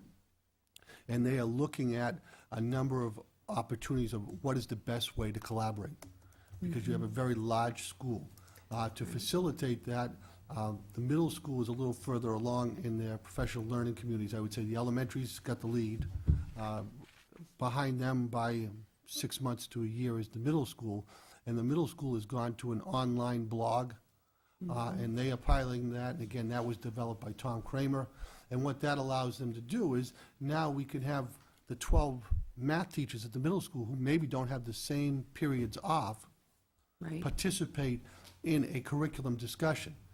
There is still definitely the need to bring them together at times, but I think we can facilitate that. But I think it was, from my standpoint, it was that ongoing, day-to-day, where are you, what are you covering? And I think the high school money being put back in is going to allow, and I can speak specifically on math, they're doing a lot with the integration of smart boards and how to utilize those in their curriculum. That, one of our first teacher workshops this year, we provided a group of the math teachers, and in the course of one day, they were able to come up with multiple lessons and really work with each other and collaborate on how they were going to integrate this, how they were going to share the smart board. And that's another piece that I'll touch on in the curriculum lease of the further purchase of equipment for that. But I think we're on the way. I know Jason and his staff are working on responses to NEASC, Yeah. and we're involved in that. So the board will be getting regular updates on that. Okay, thank you. You're welcome. Steve? Todd, your floor? Lisa? Yeah, I was fortunate to be here at one of the school district board meetings when you had some Destination Imagination students here. Could you talk a little bit about what these students and their remarkable support system have been able to accomplish? I think the word remarkable is absolutely appropriate, because their coaches predominantly are parents who give of their time, and it's countless hours. And what happens is the DI selects a topic and a question, and these groups of children are challenged to think critically and to collaborate and work together to come to a solution. And it may not be the same solution as you or I would get, but they take a very fresh look at a lot of the projects, and it's very exciting for them. It requires higher order thinking skills. We as a community have adopted, think, share, create, and grow, which are the 21st century skills that we believe a child from K to 12 would need. They're very simple vocabulary, but when you're trying to explain to somebody who is, a first grader, you need simple words. And I think those elements are all clearly displayed in the DI teams. Linda Lee, who coordinates it for the district, just does an outstanding job. It's to the point now it runs like clockwork. And I think the parents really appreciate the program. I know the kids thoroughly enjoy it, and I know our principals do a tremendous job of getting the word out. Some years there's a particular grade that may not have a team or whatever, and then the next year there's 4 teams at that grade. So it's a great program, and again, it really wouldn't happen if it wasn't for the efforts of the parents, because the dollars that we're putting in, I would say, are minimal to what our kids are getting out. Great, thank you.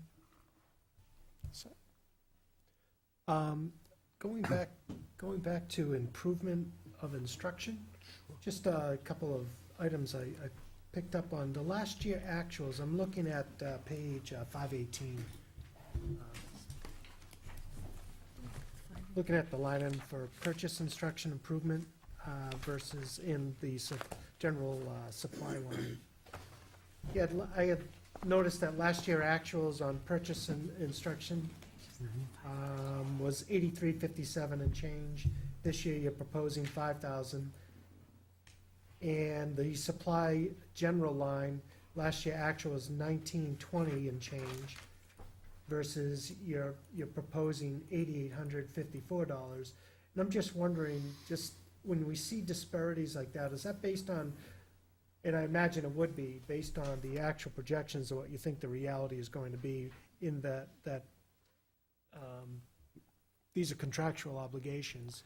Right, and part of the discrepancy, why you see the purchase instruction, we went over, I'll say by design in that line, because with the full knowledge that I wouldn't spend it in the other line, and it was, we had an opportunity to send a second person from the district at a very reasonable rate out to become a certified smart board trainer. Okay. We've invested a lot of dollars. Lydia Campos from the High School Library Media Center went out, and it gave us a person at the service point of delivery. We presently function for one trainer K to 12, and we were bringing in more technology every year, and we just wanted to make sure we had the resources that teacher felt supported when we were going to spend $3,500 for a smart board system to be in their room, that it wasn't going to become a glorified coat rack. Thank you. Probably. That it, Todd? Let me go back to my budget committee here. Anybody else have any input, questions at this time, comments? Nope. Andy, just so I'm sure that I'm understanding, on the, basically the summer curriculum restoration, who gets that money? I mean, how is it spent? The strategic plan identifies specific areas that we're going to focus on. Right. The curriculum coordinators and elementary principals and I make determinations of where our focus will be, and I'll use math as an example. Right. We want to attack the mathematics. The contractual stipend for a teacher for a summer day, if it's curriculum, is $150. Right. If it's a training session, it's $100. So we had approximately, I think it was 15 people on the math committee that worked a series of days to basically take a K to 5 math program over one summer and significantly compact it and adjust it to meet the needs of the Common Core. So you, Nate, and the principals basically identify the people to do this work, and they get paid to do it? A lot of the recommendations come from the building principals because they know their staff, and at the middle school and the high school, it's your curriculum coordinators. Okay. Obviously, there's got to be an interest level by the faculty, but I'll give you another example. About 4 or 5 years ago, we set out developing our own 6th grade science mini-techs. We finished our 4th one last summer. That's made up of 2 science teachers, an art teacher, and a special curriculum teacher. The special curriculum teacher does all the proofing, grammatical pieces, the art teacher does all the diagramming, and the science people take care of the content. It takes them approximately 3 days to produce a unit, and we're not out purchasing a textbook. And with the literacy strategies embedded in it, we're getting exactly what we want to focus on as a district, as opposed to purchasing a textbook that has a lot of information in it, but maybe doesn't align with the New Hampshire standards. So roughly how many people are working how many days? I mean, just That ballpark. depends, I believe, in the backup material. Let me just see if it's in there. Yeah, in the backup material, Appendix B, we have examples of what we're proposing. Again, we're very fortunate with the strategic plan, we kind of know where we're heading. So I'll give you a couple examples. At the elementary level, we're looking at the blended reading approach this summer. So we're gonna have 15 teachers, grades 1 to 5, so that'll be one teacher from each of the buildings. So each building is represented. It'll be 3 days in length. It'll be coordinated by the elementary assistant principal, and we'll spend $4,000. And then we also target what is our end result, when is, when it will be scheduled, and then we tie it back in to exactly what goal and objective and priority we're addressing from the strategic plan. Great. Okay, this is also you also touched on the assessments that we pay to have done, including the one that we have to impose on ourselves because of the no child standard, which is, in my humble opinion, and I think a lot of people, an unfunded mandate from the state and federal government. What would happen if Londonderry took the lead in saying, hey, this is a silly program, this is a waste of classroom time and a waste of our money, and you're not paying for it, so we're not going to do it? In terms of the kneecap, what the federal government has done is they've tied it into your federal dollars, which is your lunch monies, your Title I grants, your Title IIA grants, and your IDEA grant, which is your special ed. So they've tied it into significant dollars to kind of force compliance. The $77,000 that I speak of is the testing that we do, what I would call locally. The brunt of that figure is your Iowa testing. The hidden costs with kneecaps are the time of personnel. We had an earlier discussion about I think there's the loss of classroom Yeah. instructional time Right. that goes in there, too. Right. The first piece is, that, every building has some administrator who we as a district are paying that just didn't exist 7 or 8 years ago, taking full days out of work days to coordinate all this happening. Just to give you an example, the science test that is given in the spring, at the middle school, you're usually going to have some lab-based piece of it. They send you a box, nothing is separated. Okay, so you as a staff, all right, and I have done it, and I know Rich has done it, the administrative teams in this district come in early, and we go around and we put a ruler at 400 stations, and then we put a container for the sand at 400 stations, and we put a container of sand. All right, it's not the most efficient use of our time, but we need to be in compliance, and we just feel we need to have that ready when the students arrive. It's a tough testing day for the kids. We don't want to put another burden on them. And our elementary assistant principals and principals do that same routine. High school folks do it. So there is a lot of hidden pieces, and then depending on your building, you can lose anywhere from 3 to 10 days instruction. All of which to have the feds generate a report that says statistically nobody can be in compliance in a couple of years. Statistically, you cannot achieve the objective. That is true. I don't think we can ever get to 100%. I think a lot of good things came out of No Child Left Behind, and I would hope that as they relook at it, the federal government, they take away some of the punitive pieces, because I think holding administrators and teachers accountable for student performance, I think is commendable, and I think it's something that we were doing long before a test, but I think it has helped strengthen our profession. So I'm not against that component, but at the same time, I think to designate a school as a school in need of improvement or a district in need of improvement based on one subcategory doesn't give a true reflection of what goes on in many of the districts in the state of New Hampshire and across the country. The part I have a problem with is taking money away from letting you people do your jobs in order to document a statistic that is essentially meaningless. As Nate said, he has 15 pages of documents that we complete. And I complete them in multiple fashions for multiple departments, and never am sure where they actually go. But as a budgetary item, you don't see anything we can do about this? No. I asked. And I appreciate Anybody it. else, anything? All right, thank you, Andy. Okay, thank Andy, you. you can put on your other hat? I'm gonna put on my other hat. I would like to start off just by thanking the library, media, and technology staff. A year ago, as we consolidated administrators, I took over the department. I have used the library. I have gotten great service at libraries, but I didn't understand all the ins and outs. So publicly, I'd like to start by thanking Gail March, who has been coordinating that department, holding the monthly meetings, been patient with me as I ask all my questions as a novice in this area. And I'd like to thank the group of professional staff that run our libraries.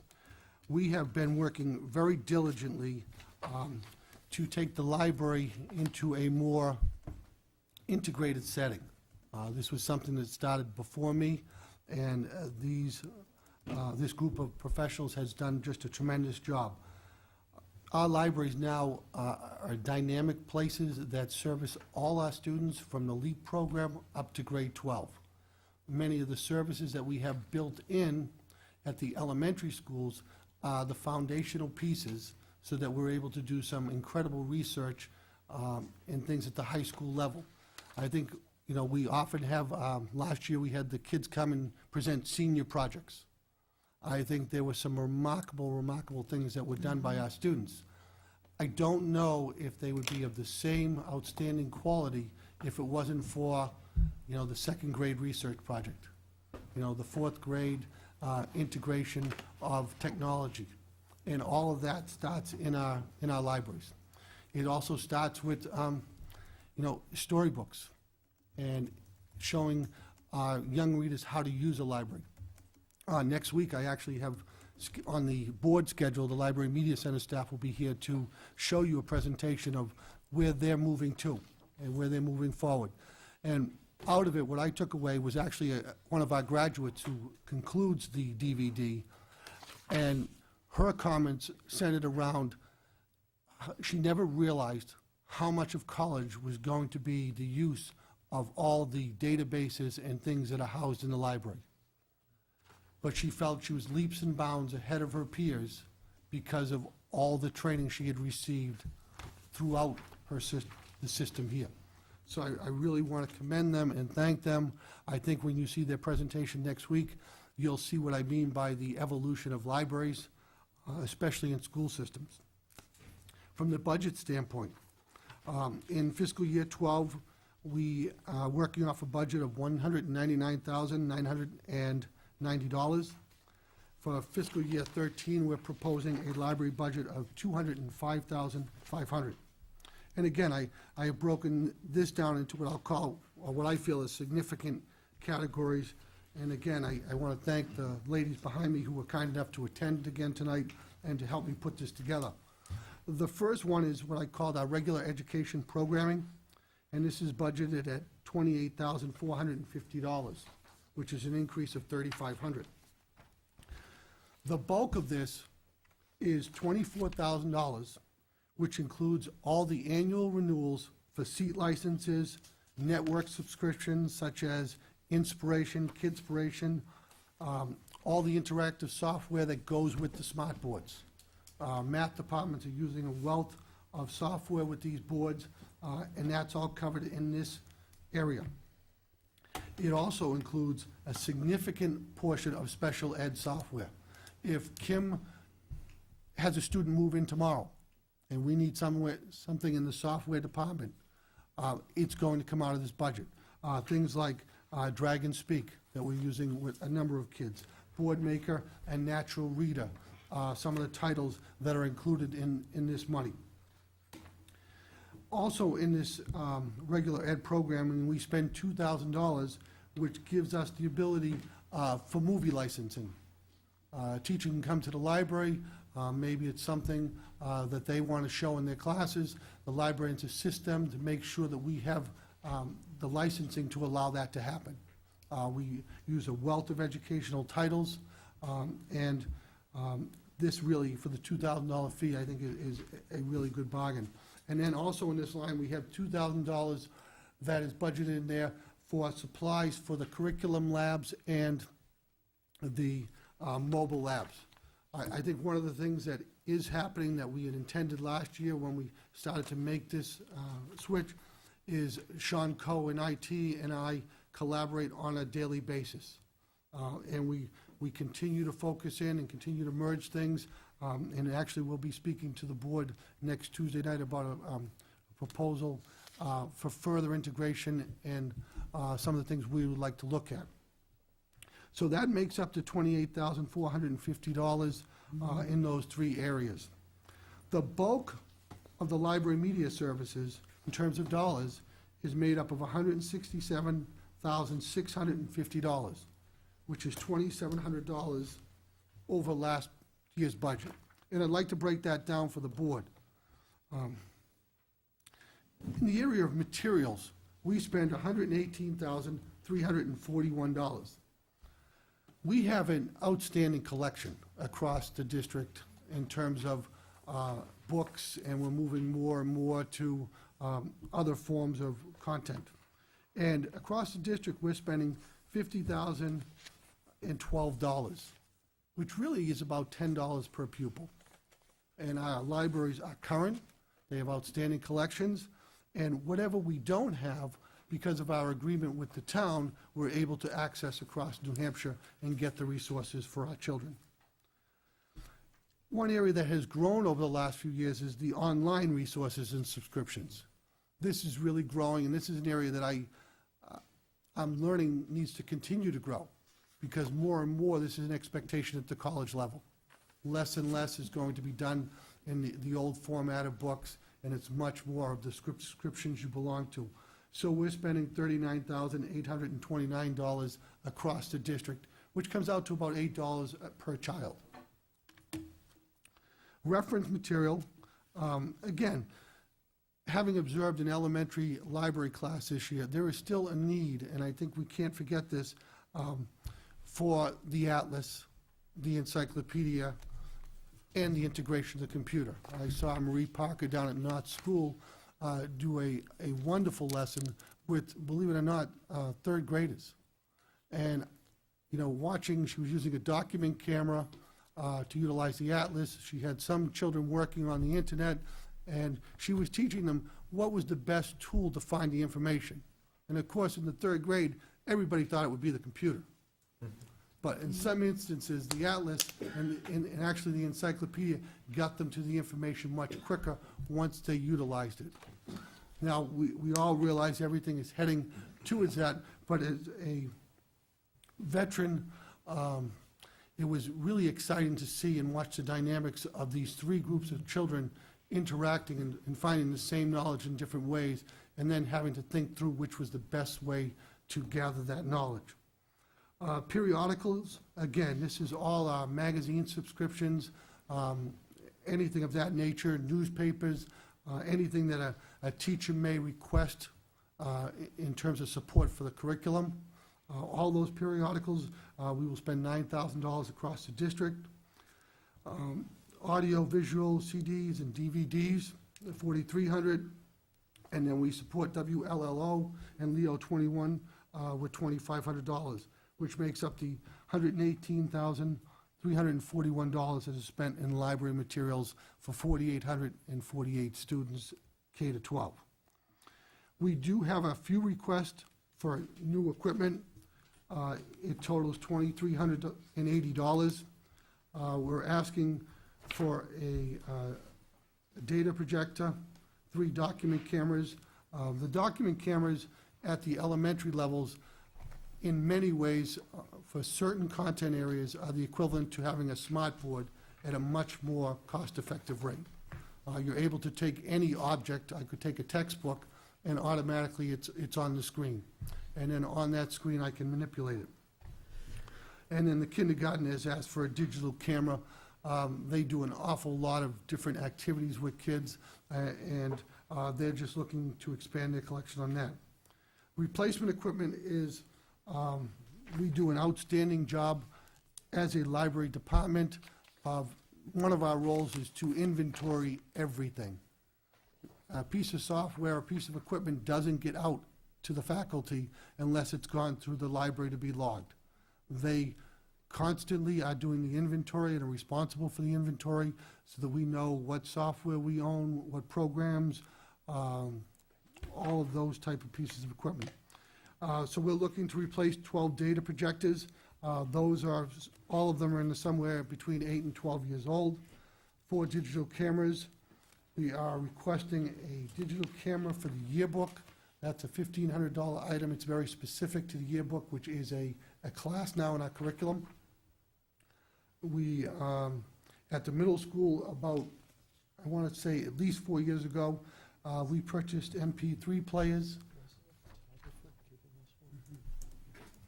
Sorry, excuse me. Yeah, we just tripped over the camera. Okay. We purchased MP3 players, and those are utilized by the foreign language students, so they can hear themselves speak in the language. They're able to play it back, to really work on pronunciations. The other account is a district-wide repair and maintenance. That covers all our summer maintenance costs, our service contracts, and equipment repair. And then supplies across the district is set at $21,125, which is a per pupil cost of $3.82 per student. What's included when you say supplies? Just in general. All your laminating materials, everything that goes into the library. Let me, yeah, could I get some assistance on that? As I said, I'm still learning, and I don't want to shortchange supplies. Laminating is a big one, actually. That's why at Moose Hill, they laminate a lot of things. All your book processing supplies, a lot of that goes into circulating that. But also with our equipment, there's some replacement parts, I mean, like cables and little things like that. We purchase those things. We supply, the library is like a laboratory, a place for the kids to work, so we provide a lot of those supplies. We have markers, we have pencils, we have, so that any production things they might need, so we provide those. Batteries, for the equipment, things like that. Thank you. And then the last piece is also in the We software had line. another question, I'm sorry. Oh, okay, is it on the same thing, or can we let Andy get through his? It has to do with the supplies Sure. for Leo 21. Okay. Why isn't that coming out of the franchise fees? Because this is part of the cable department. Correct. Because the school district doesn't get cable fees. So the Leo 21 supplies for us are the materials that we use for developing our own programs. So what you see on the educational channel, 21, are programs that are all developed in-house. So any DVDs that we use, any supplies that we use, that's all ours. We don't have access to franchise fees. In the past, we have gotten a grant, so to speak, from the cable department to purchase some equipment, but none of the franchise fees comes directly to the school district. So, That all goes into the Access Center account. And I will say that we do submit requests for equipment to the Access Center, and they do fund equipment in that sense. Okay. And then just the last piece of the library budget is just the actual software that we use in terms of the district-wide. We have the Creative Suite software. Microsoft Office and the Follett software license. The Follett software is the big item, and those make up the items that are part of the $205,500 that we are proposing. I would say, again, I've viewed our library program as a building principal. I viewed it as an outsider, as the assistant superintendent, working closely with Sue Ballard, and now I'm viewing it as somebody who oversees it. I think we have probably as fine a library program as you're going to find in New Hampshire and maybe across the country. Our staff does an outstanding job, and I think really, when you look at what colleges are asking students to do, this is one of the hidden curriculum areas that we have identified and really brought to the forefront to support our students. And I think a lot of their successes in terms of managing their time and utilizing the library at the college level to be successful at that level really starts all the way down at Moose Hill here. And the child has an outstanding idea of how to utilize the library and how to use it to assist them in all their content areas. And at this time, I'll take any questions the board may have. And if need be, I'll defer to my wonderful staff. Nance, were you just, yeah, Yeah, I wasn't just waving at you. I was wondering. Can you tell me at what grade level attending the library stops becoming a special?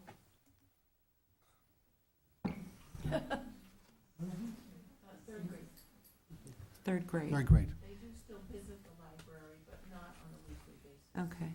So I guess my question is, given that we want this skill to be developed at the early ages, and given the numerous times that you've referred to it as being something that our colleges or the colleges are requiring more and more of, why does that occur? And is it relative to how much we're attempting to put into our school day?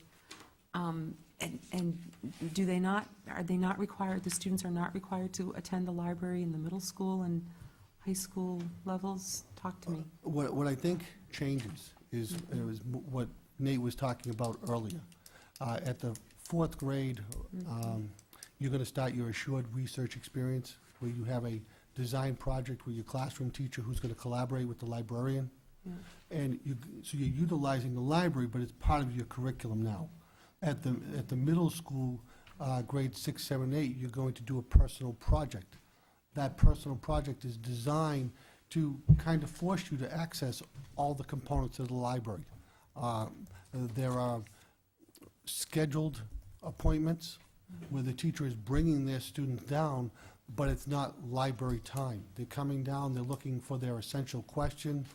How would they research their essential question? How do they use the databases? So there are, again, at the middle school, there are orientations on the library. At the high school, they run orientations on the library, but it becomes a much more integrated program.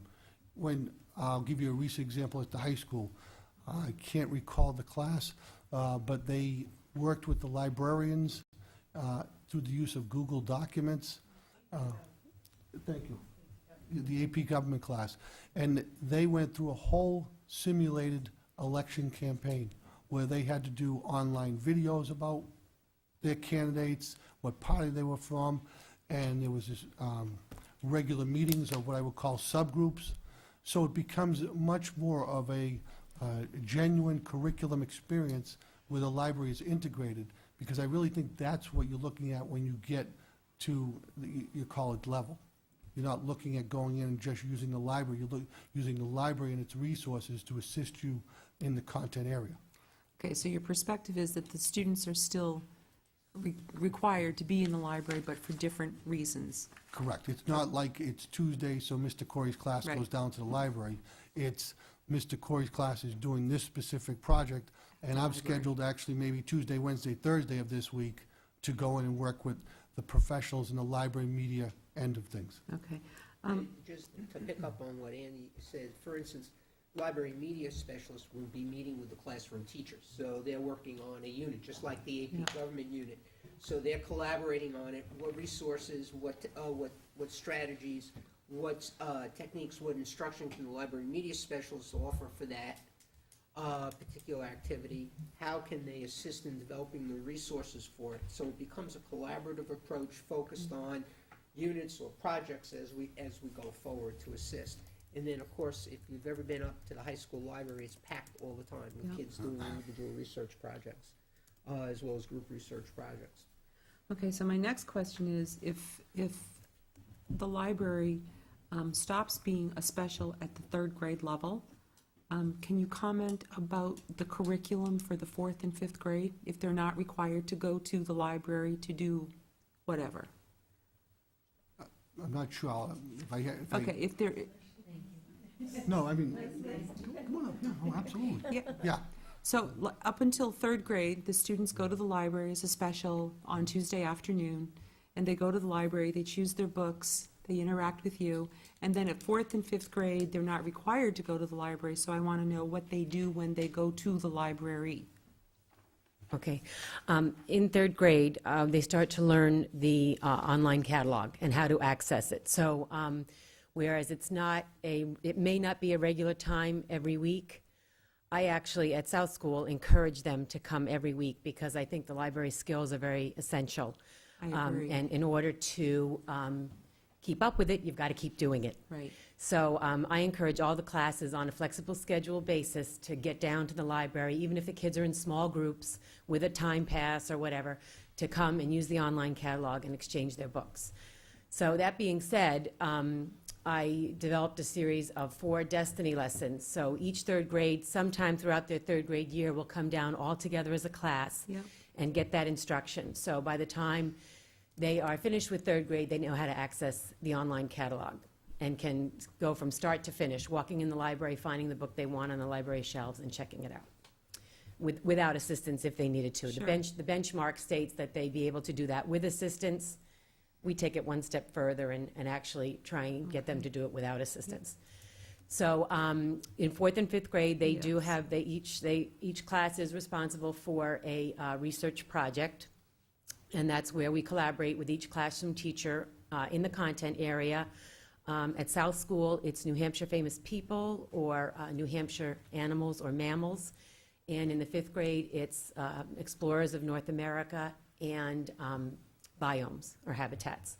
So we teach the Big Six research framework with them, and we take every piece, we break it down into small pieces with them, so they're actually in the library quite often. And they go through their the rundown of the research experience and come up with a relevant product. Okay. And then within that time, they still have that time during the week where they are encouraged to come down and use the online catalog and trade their books. Okay. And we do genre presentations with them.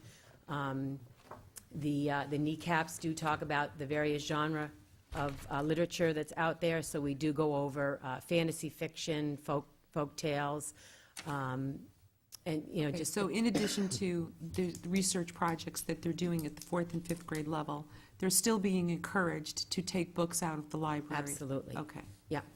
I think too, what might also help you, if you go to page 5, I can use new glasses, 556. And you'll see the library use statistics and collection statistics. So, for instance, at the high school, Thank you. for instance, 1,398 classes during the course of the year supported 293 units. Number of students that use the library, 92,206. Okay. Then jumping down to the elementary schools, just to give you an example, and we'll stay with South School, 1,145 class visits, includes whole class and book exchanges. 54 units was supported. All right, so that gives you an idea of the utilization of the library, how often, number of classes, number of units supported, on the fact that the libraries are used on a regular, consistent basis. I think one of the things too, just to reinforce Froggy and the library and meeting, is that more and more where we're going is an integrated approach to instruction. So whereas an old model might be you go to the library for X class, or you go to computers for Y class, what the model that we're looking to continue to implement, and I think is the model of the future, is an integrated approach to instruction, so that you have looking at, for instance, technology as a tool, or the ability to access the online catalog is a tool. Now, we teach you how to do that, to access that, but more importantly, it is now applying those skills in a creative, collaborative, problem-solving way to address particular issues and to facilitate the instruction. And so the model that we're looking to continue to implement more and more is the integrated approach to instruction, so that we've identified the essential skills or the essential elements, the core curriculum pieces, the competencies, and with the idea of being able to, kids being able to internalize those and utilize those in an integrated manner, just as we supposedly adults deal with life in an integrated manner. And so using all of our faculty in both direct instruction, supportive roles, integrated roles, I think is the way to go, so that we do that. And I think Library Media Program has been a leader in that over the years. So more and more, we're seeing our library media specialists out in the classroom, by having kids who participate and come in and work together in a collaborative way with the teachers, because I think that's the way to do it. So when our kids leave us in high school, they have those skills either to prevail or to be successful in 2 or 4 year schools or out in the workforce. And I think that's really what our goal is, to make, I hate to use this term because it's becoming hackneyed already, but college and career ready. Yep. And I think that's the approach. So would you say that the library is becoming less about a physical place where books are kept and more about a set of skills and access to resources? Correct. And I think term that has been used, Sue Ballard used to use it quite frequently, it's a learning kiosk. It's a learning center that supports all the things that are ongoing within the school. I mean, it's ability to access information, utilize information, and create information. I mean, really, that's what we're looking at. Andy, I'm looking at page 563, and just a little clarification. I know we're not paying $1,100 and $1,300 for a projection light.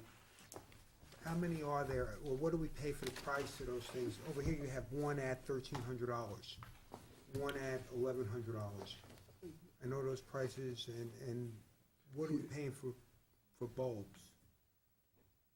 So you're on 563? 563 under the high school and the middle school. And they're at all levels there. The projection lamps? Yeah. Okay.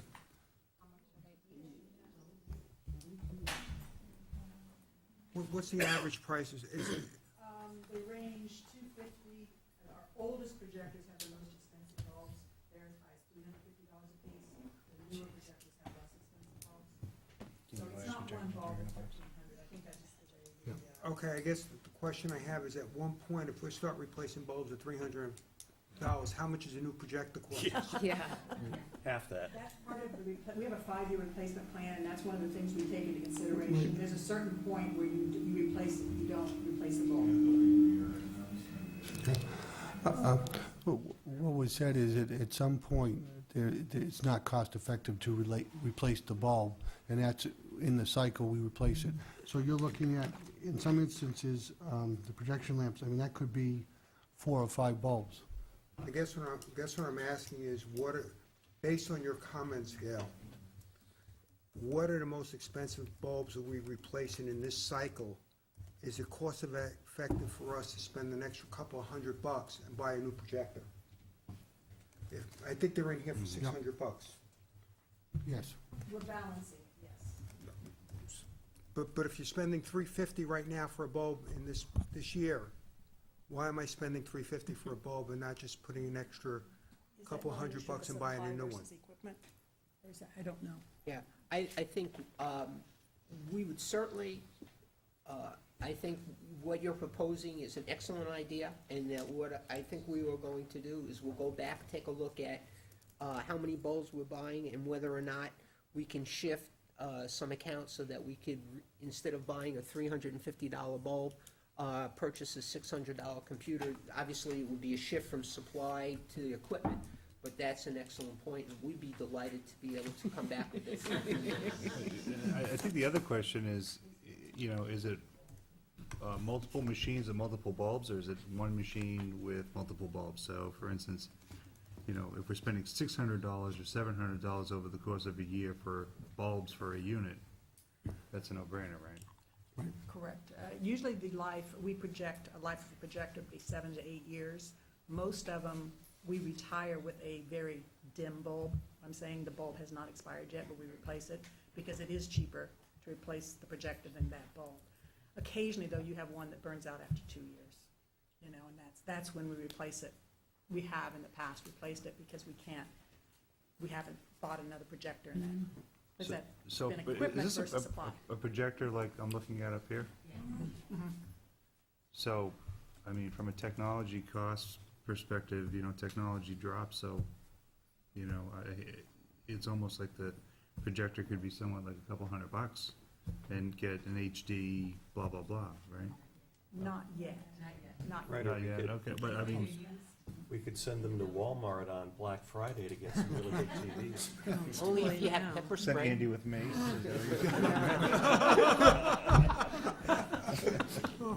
I just recently retired the first projector that we bought. It was in 1999.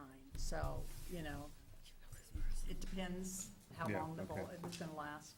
So it's a balancing thing that we do and kind of trying to anticipate which it'll be, which will last longer, the projector or the bulb. So again, I'm trying to find the cost of a new projector. What is that roughly? The ones we're buying now about $600. 600. It's very close. All set. Steve? You sure? Yeah. Okay. Todd? There was just a. You probably don't want to go away.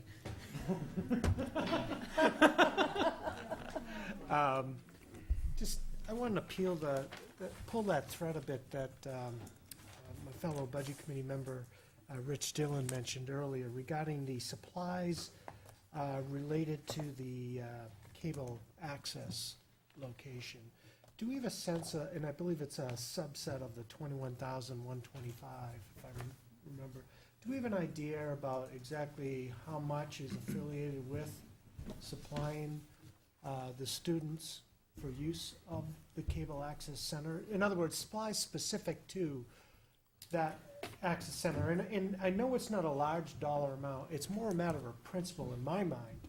Because on one hand, here we are, taxpayers, adding more to our tax bill. It might be minor in nature, where it otherwise perhaps could be funded by something anybody with cable in town is already paying for.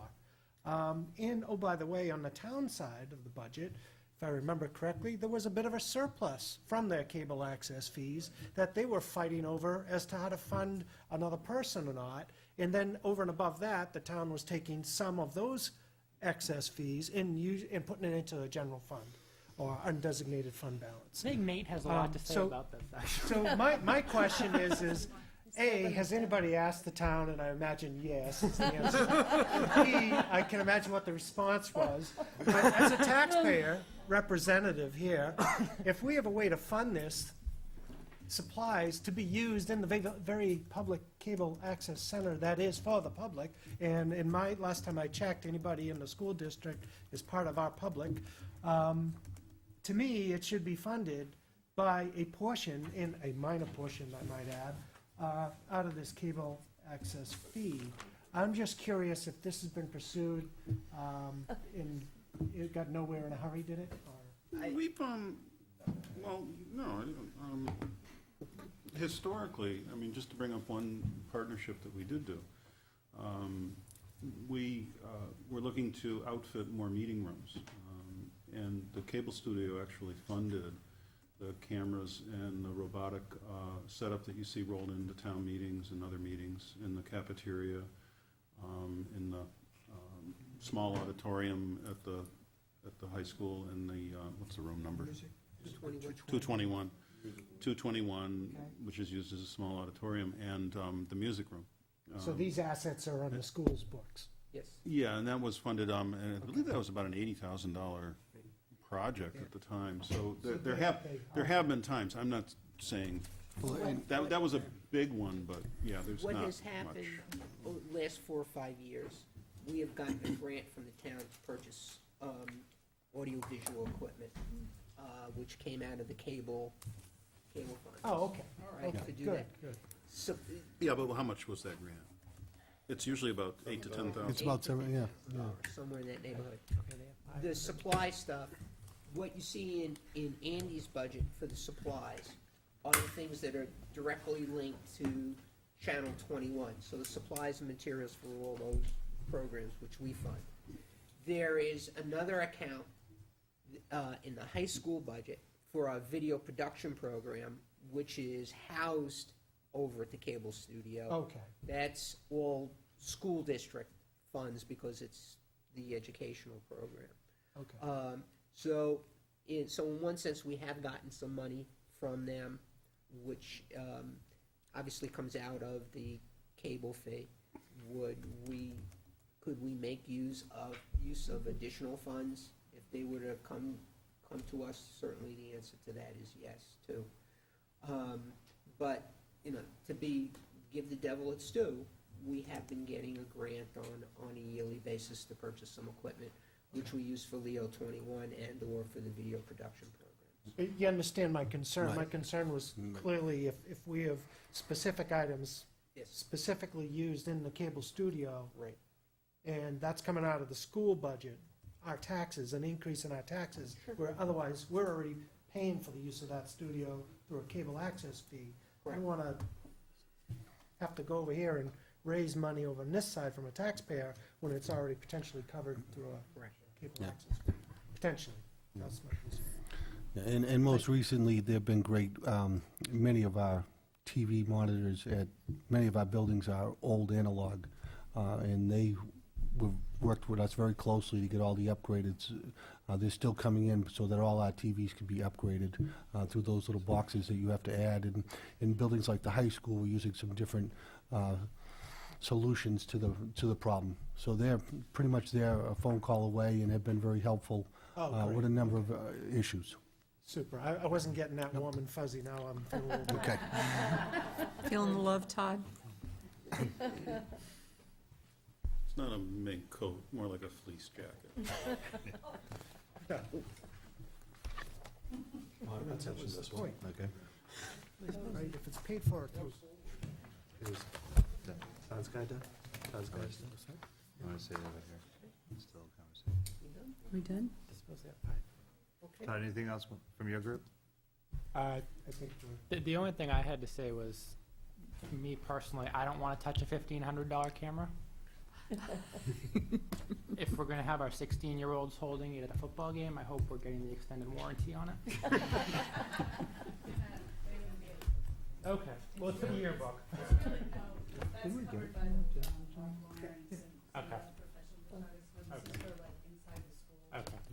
Okay. Wasn't there a camera donated to us as part of a photography contract? Yep. A replacement of one, like Gal said, we do everything in cycles and we're very good about, planning the long length of things. And this is like replacing one that's kind of, So the one we got was net new, and we're replacing one? Correct. This is an additional camera. Okay, that's The one- To replace one, but they have more than one camera. They do have more than one camera. Anything else from anybody? That, Thank you, John. okay, if not, that concludes our presentations for this evening. Just so everyone is prepared, at our next budget meeting, which is now the December 5th, right, because we changed the date. Don't we have one on Thursday? No, that Not was, this week, that's the one we moved to. that was the conflict. So we went to December 5th. The December 5th budget will include, presentations will include the high school, athletics, music, the middle school, kindergarten, the 3 elementary schools. The next budget meeting, which is, the meeting after that, which is scheduled for the 8th, will be special education. Then there was discussion prior to Steve and John coming in because of conflict with the board member in moving the December 15th budget meeting to December 13th, if that's in agreement with everybody. And on that date, we will discuss food service, IT, buildings and grounds, capital leases, and district office. And then the 22nd would be an open budget date at that point. So I think that's what the schedule is at this point in time. And I Pete- wanted, I'm sorry. I'm sorry, go ahead. And just want to thank the Budget Committee and the Board and our gathered group here for attending this evening, and we have a non-public. Before we wrap up, 2 things I'll get to on second read. There was also a question, Steve and John, that we were discussing before you could arrive, regarding the public hearing date. Oh, yeah, that was there. And we were talking about whether we could move that to a day earlier. Yes, That's I'm just trying to bring them up to speed. Do you have those dates in front of you? January 11th. 7 to 12. So if those would work for you, the problem is that the town has a meeting, the same meeting on the same date. Secretary Clark. Ambassador first, now secretary. Good Lord. Pretty soon you'll be vice president. Oh, maybe. I missed the November 22nd meeting, and I didn't find a place where I could jump in and ask the question I ask every year. 8 years ago, I interviewed every presidential candidate that came to New Hampshire, and they all told me that in no time, increment at a time, they would get to the 40% that was needed for the No Child Left Behind. Yeah. I'm curious as to whether he's got past 10% yet. Oh, you mean for IDEA? Yeah, No. nothing. Each year, going several years ago, I did a quick and dirty analysis. If in fact the federal government Only go through the actually dishwasher funded once. what was the intent of it when it was passed, we would be receiving an additional $1 million a year from the federal Right. government regarding IDEA. So they're funding at a much lower percentage than they said they were when they authorized IDEA. Are they funding it at all? Yeah, they are. We get, It's going up a little bit every, well, no, not really. We're getting less money, I think, in IDEA next year than we are getting this year. We get about $1 million in IDEA funding. We'll be getting a little bit less next year than we would have received in the previous year.